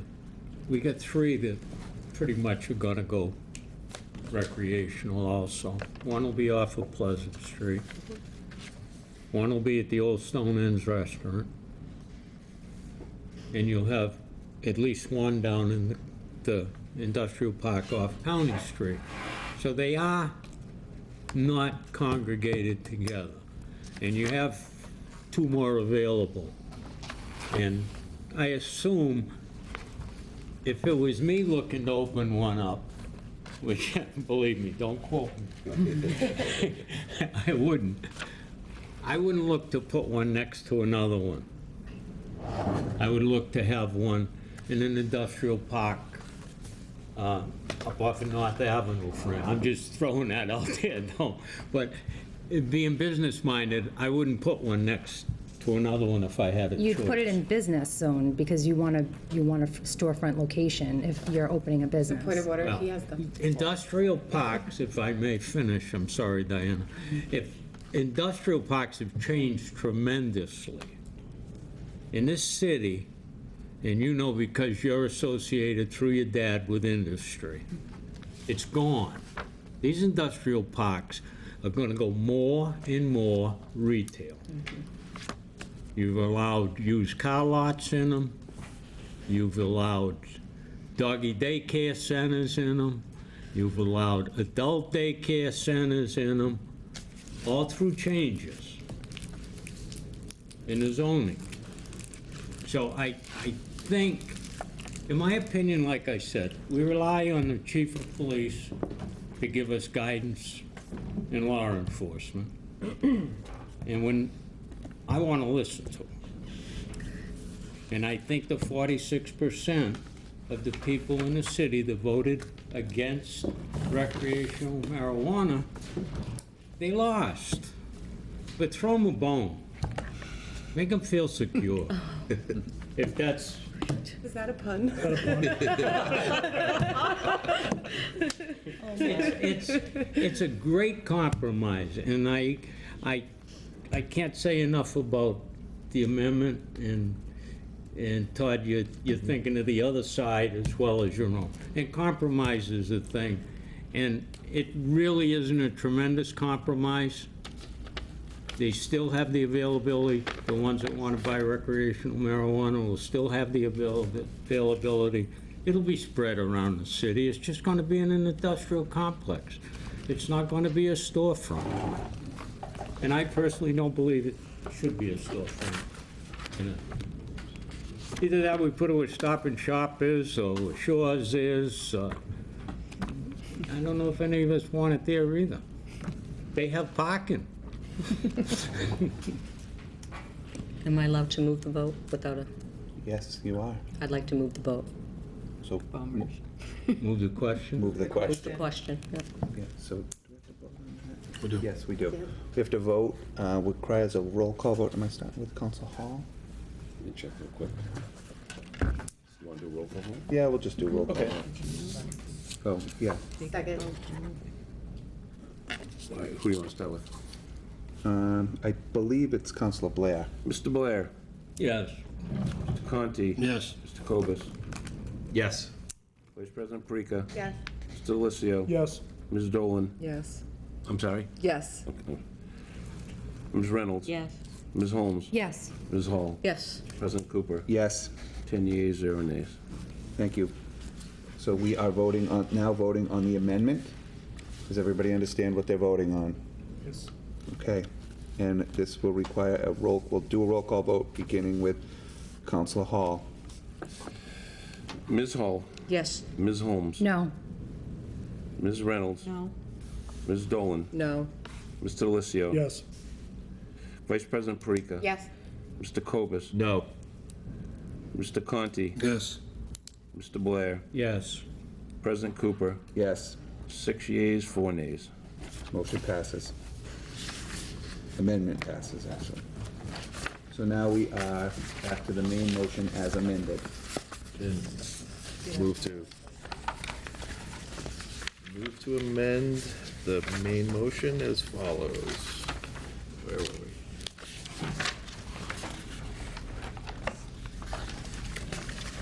So, go ahead, sorry.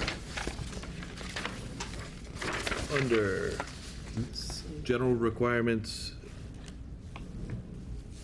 F, I move to amend item 8 to read as follows.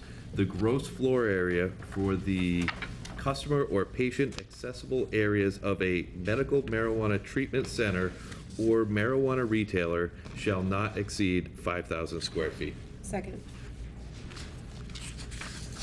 The motion is in order.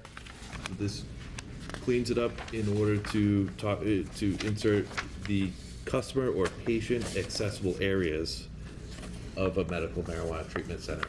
Medical marijuana treatment center can have cultivation, manufacturing, and a patient aspect, a retail aspect. And this is saying that we're restricting the retail aspect to 5,000 square feet.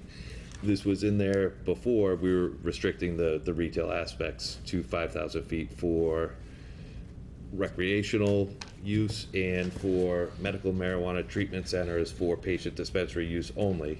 But now that there's only medical marijuana treatment centers that can have all three entities, we're just saying that the patient or customer accessible areas are restricted to 5,000 square feet. Council Conti. So, Mr. President, if, as it now stands, if a permit's going to be granted from the special permit's going to be granted by the municipal council, and we have an ordinance that says 5,000 square feet, an applicant can apply for a variance to the special permit for, say, 5,500 square feet, and the municipal council can decide whether or not to grant them a variance of 5,500 square feet or not to keep it to 5,000 square feet. The variance granting authority is the zoning board of appeals. The special permit granting authority is the council. just like the previous one that we had. We issued the special permit, but they went before the zoning board of appeals on the being too close to the daycare center, you'll recall. So just let me make this clear for everyone who's listening and myself, is that if someone comes in front of the council and asks for a special permit to operate a facility in an industrial or industrial business park, and they ask for 5,000 square feet, and we give them a special permit for 5,000 square feet, they can then go to the zoning board of appeals and ask that the special permit get a variance from the special permit to have 5,500 square feet. No, so the special permit, there's 7 or 8 conditions of the special permit.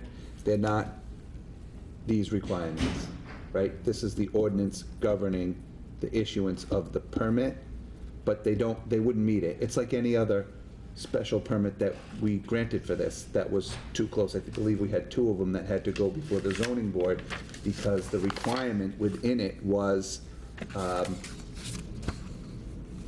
get 500 feet to a place children commonly congregate, I believe it was. And the gymnastics school was within that, and they had to go before the zoning board. So they would grant the relief for variance, we would grant the special permit. And it would happen in that order. Yes. And,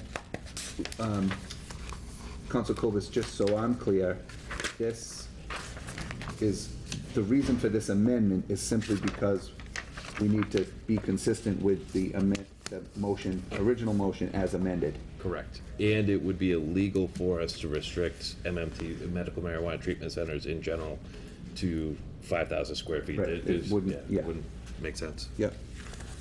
Okay, any other questions on this amendment? This will roll call vote beginning with Councilor Blair. Mr. Blair. Yes. Mr. Conti. Yes. Mr. Cobus. Yes. Vice President Parika. Yes. Mr. Delissio. Yes. Ms. Dolan. Yes. Ms. Reynolds. Yes. Ms. Holmes. Yes. Ms. Hall. Yes. President Cooper. Yes, 10 yeas, 0 nays. thank you, motion passes. The amendment passes, all right. Couple more. Yep, I move to change the definition under section 17-11.2 definitions for a marijuana business. We're deleting the words medical marijuana treatment center for cultivation, manufacturing only, or medical marijuana treatment center for patient dispensary only. So the new definition will read, marijuana business means a marijuana establishment or a medical marijuana treatment center. Second. Cleaning things up. any questions or comments about the amendment? Hearing none, we'll have a roll call vote begin with Council Hall. Ms. Hall. Yes. Ms. Holmes. Yes. Ms. Reynolds. Yes. Ms. Dolan. Yes. Mr. Delissio. Yes. Vice President Parika. Yes. Mr. Cobus. Yes. Mr. Conti. Yes. Mr. Blair. Yes. President Cooper. Yes, 10 yeas, 0 nays. thank you, amendment, that one passes as well. Back to the motion as amended, times 3 now. I move to change, amend section 17-11.2 definitions to change the definition of marijuana establishment. And we're going to delete the words medical marijuana treatment center for cultivation, manufacturing only, medical marijuana treatment center for patient dispensary only. So the new definition reads, marijuana establishment means a marijuana cultivator, craft marijuana cooperative, marijuana product manufacturer, marijuana retailer, independent marijuana testing laboratory, marijuana research facility, marijuana transporter, or any other type of licensed marijuana-related business except a medical marijuana treatment center. Second. Again, just cleaning things up.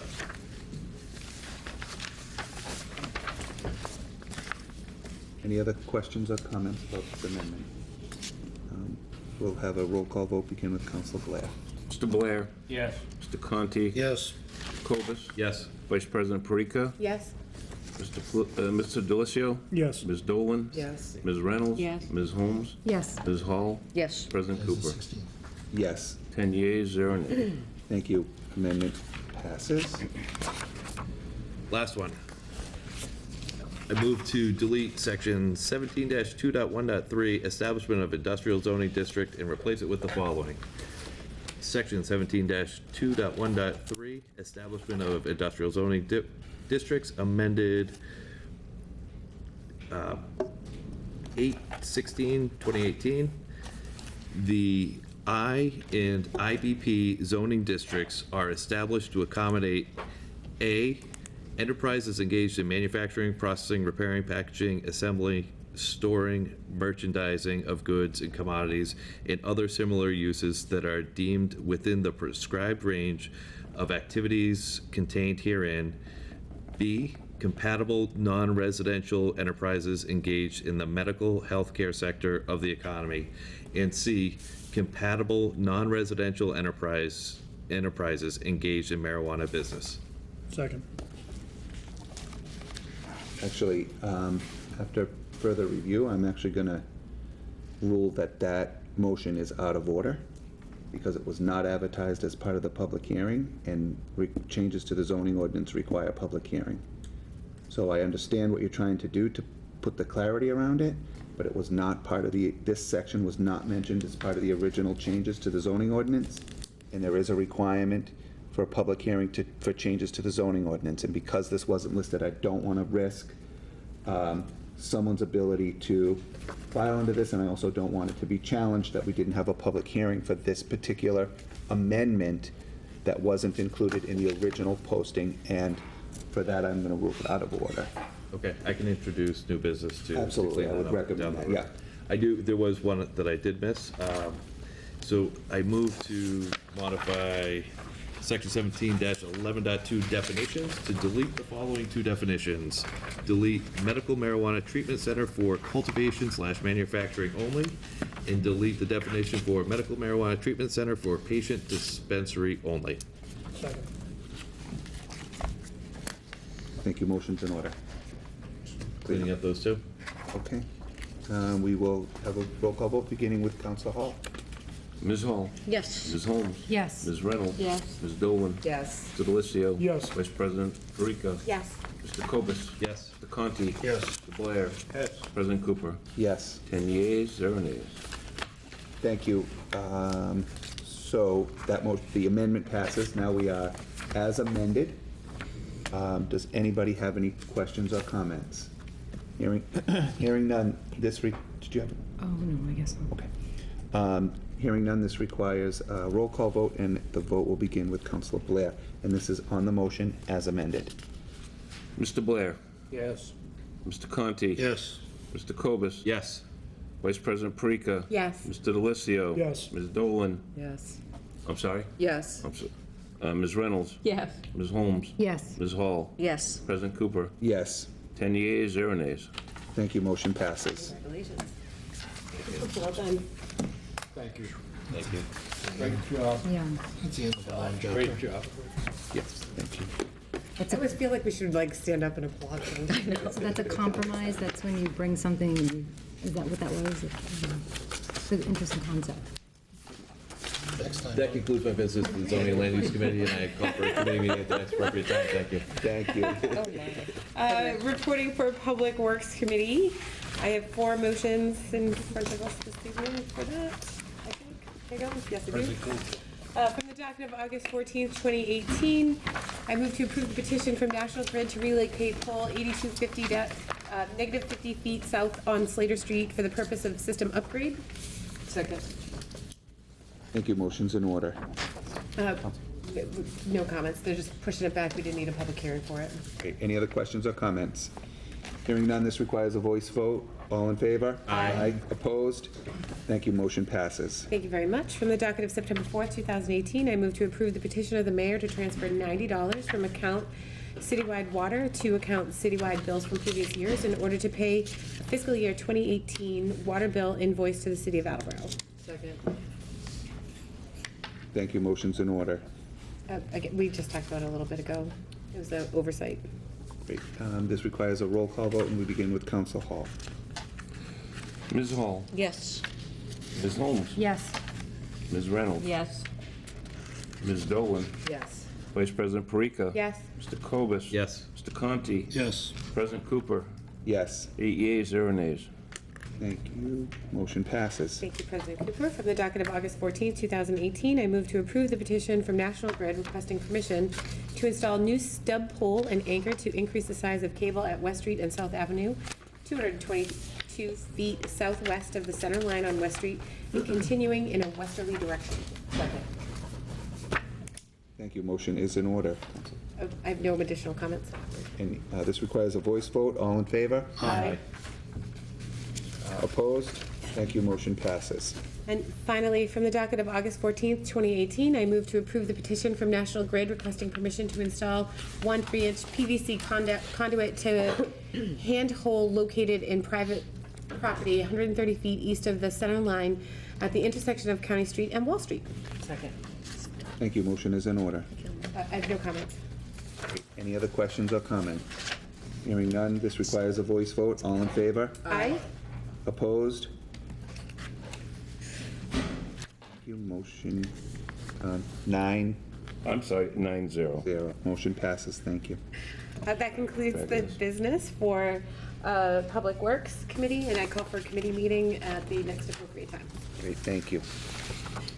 And now, may I report for Transportation and traffic. So yeah. reporting for transportation and traffic, I have one motion for this evening. From the docket of August 14, 2018, I entertain a motion to approve the request of the mayor regarding the receipt of the 2018 Community Mitigation Fund Transportation Planning Grant by the Massachusetts Speeding Commission for $100,000 in accordance with Chapter 1, Section 12B 2B of the revised ordinances of the City of Attleboro to approve the expenditure of this grant and any further grant amendments. Second. Thank you. Motion's in order. We spoke of it at length during my committee meeting. Any other questions or comments? Hearing none, this requires a roll call vote, and we'll begin with Council Hall, I think. Ms. Hall. Yes. Ms. Holmes. Yes. Ms. Reynolds. Yes. Mr. DeLisio. Yes. Vice President Parika. Yes. Cobus. Yes. Mr. Conti. Yes. Mr. Blair. Yes. President Cooper. Yes. 9 yeas, 0 nays. Thank you. Motion passes. That concludes the business for this evening for Transportation and Traffic Committee. I just want to politely remind my fellow councilors, we do have the next Traffic Study Commission meeting is September 6th. Everyone is always welcome, so if you have questions or concerns, come on by for a visit. Thank you.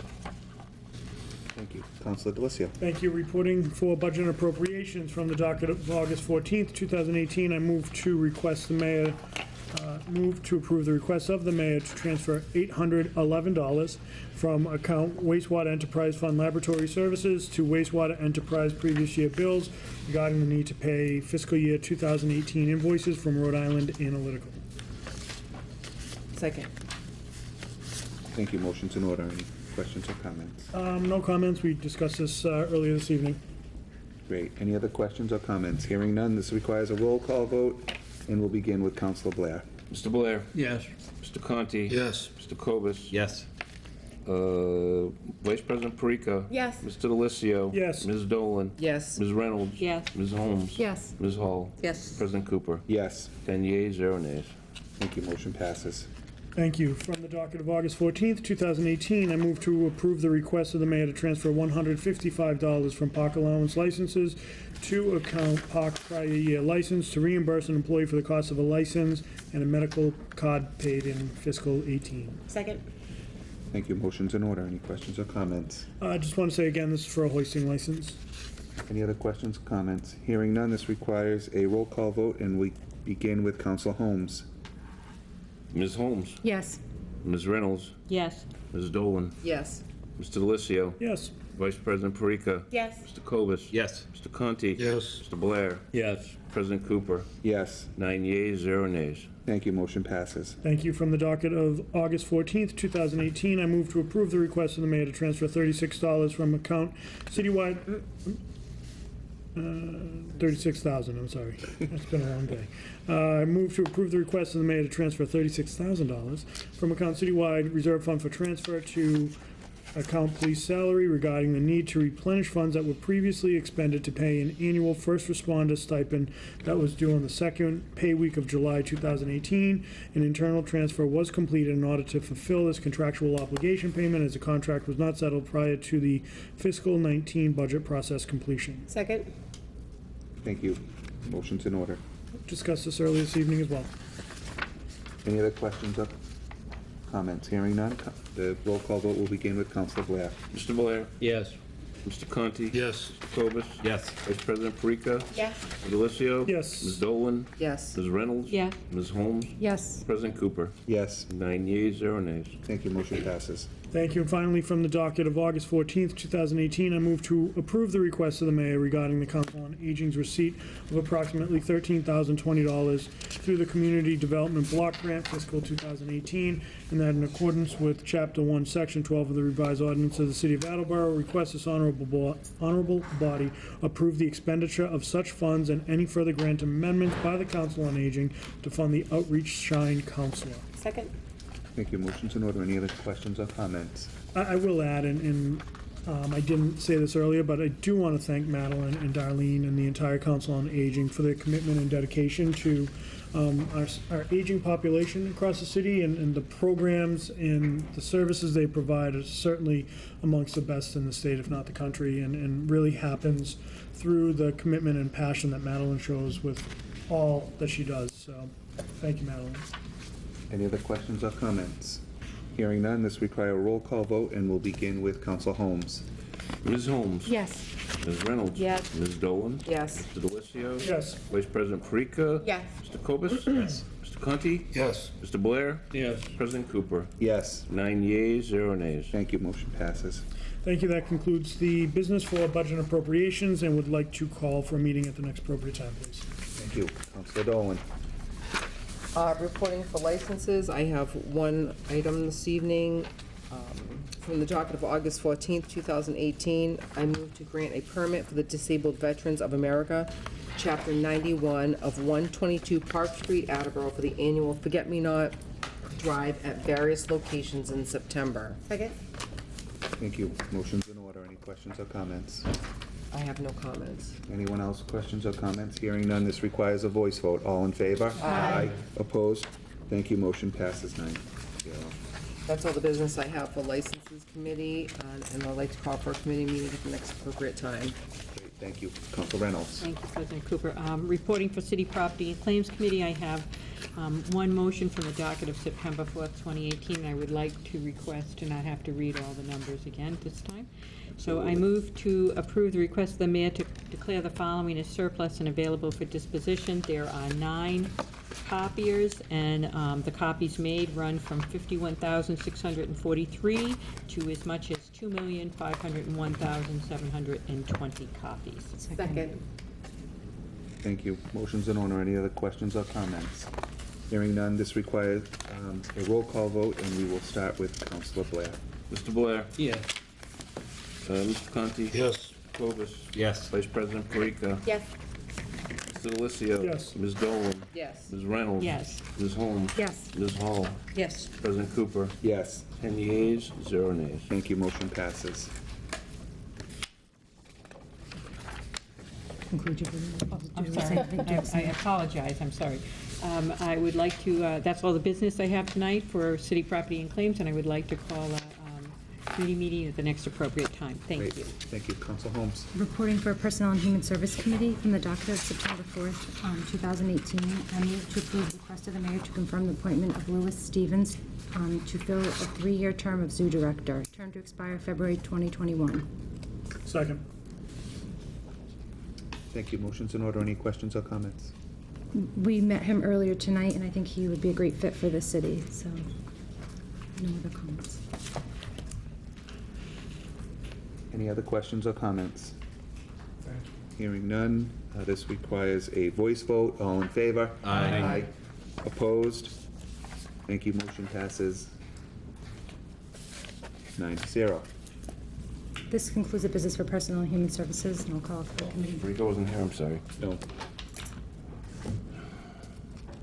I'll call for a committee meeting at the next appropriate time. Thank you. Thank you. Council Hall. Yes, for Ordinance Elections and Legislative Matters Committee, I move from the docket of May 15, 2018, I move to amend Section 3-9 work stated prior to the obtaining permit relative to the following, that in accordance with the revised ordinance of the City of Attleboro, Chapter 3, building to amend Section 3-9 work started prior to obtaining permit, line 2 and 3, to reflect a fine up to the excess property value listed on the assessor's records at the time of demolition to replace the triple fee language, which is currently set at a maximum of 3 times $30 or $90, to amend Chapter 3 of the revised ordinance of the City of Attleboro, Chapter 3, Building Section 3-9, work stated prior to obtaining the permit to read, or any work except provided by Section 39-9.1, for which permit is required by 780 CMR. The revised ordinance of the City of Attleboro or any other applicable code is started or proceeded with prior to obtaining such permit shall pay a fine up to the assessed property value as listed on the assessor's records at the time of the demolition. Payment of the fine shall not relieve any person from fully complying with the requirements of the above-mentioned codes and ordinances and execution of the work, and shall not offer relief from any other prescribed penalties. Second. Thanks. Thank you. Motion's in order. Counselor Hall, any comments? No comments. Any other questions or comments? Hearing none, this requires a roll call vote, and we'll begin with Counselor Hall's final vote. Ms. Hall, Yes. Ms. Holmes, Yes. Ms. Reynolds. Yes. Ms. Dolan. Yes. Mr. DeLisio. Yes. Vice President Parika. Yes. Mr. Cobus. Yes. Mr. Conti. Yes. Mr. Blair. Yes. President Cooper. Yes, 10 yeas, 0 nays. thank you. Motion passes. Yes, Mr. Cooper, before I finish my business for tonight, I'd like to just briefly, if you'll indulge me, an opportunity here. Attleboro City Council members, colleagues, and yes, friends, it's been an honor, it's been my honor, a great privilege to sit amongst all of you in the service of this historic and proud city.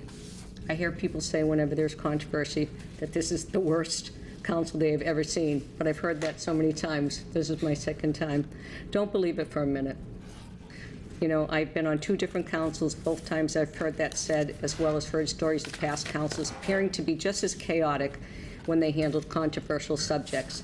I know from my own experience, your true leadership is shown in your ability to stand up to and not duck controversy. In my eyes, you have all stepped up to the plate. You have not backed down from any of your duties, and you're strong and just leaders for this community, and I will miss you all. For the citizens of Attleboro, at every opportunity, I'll continue to confirm Attleboro's greatness as a city and community. It's difficult to express how humbled I am that you have welcomed me into your community and allowed me to serve with you and for you.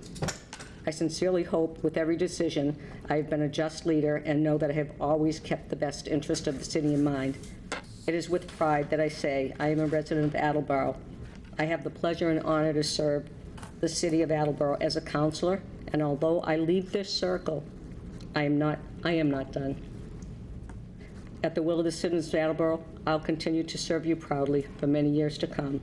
I remain yours, Julie Hall, Attleboro City Councilor at Large. Thank you. Thank you very much.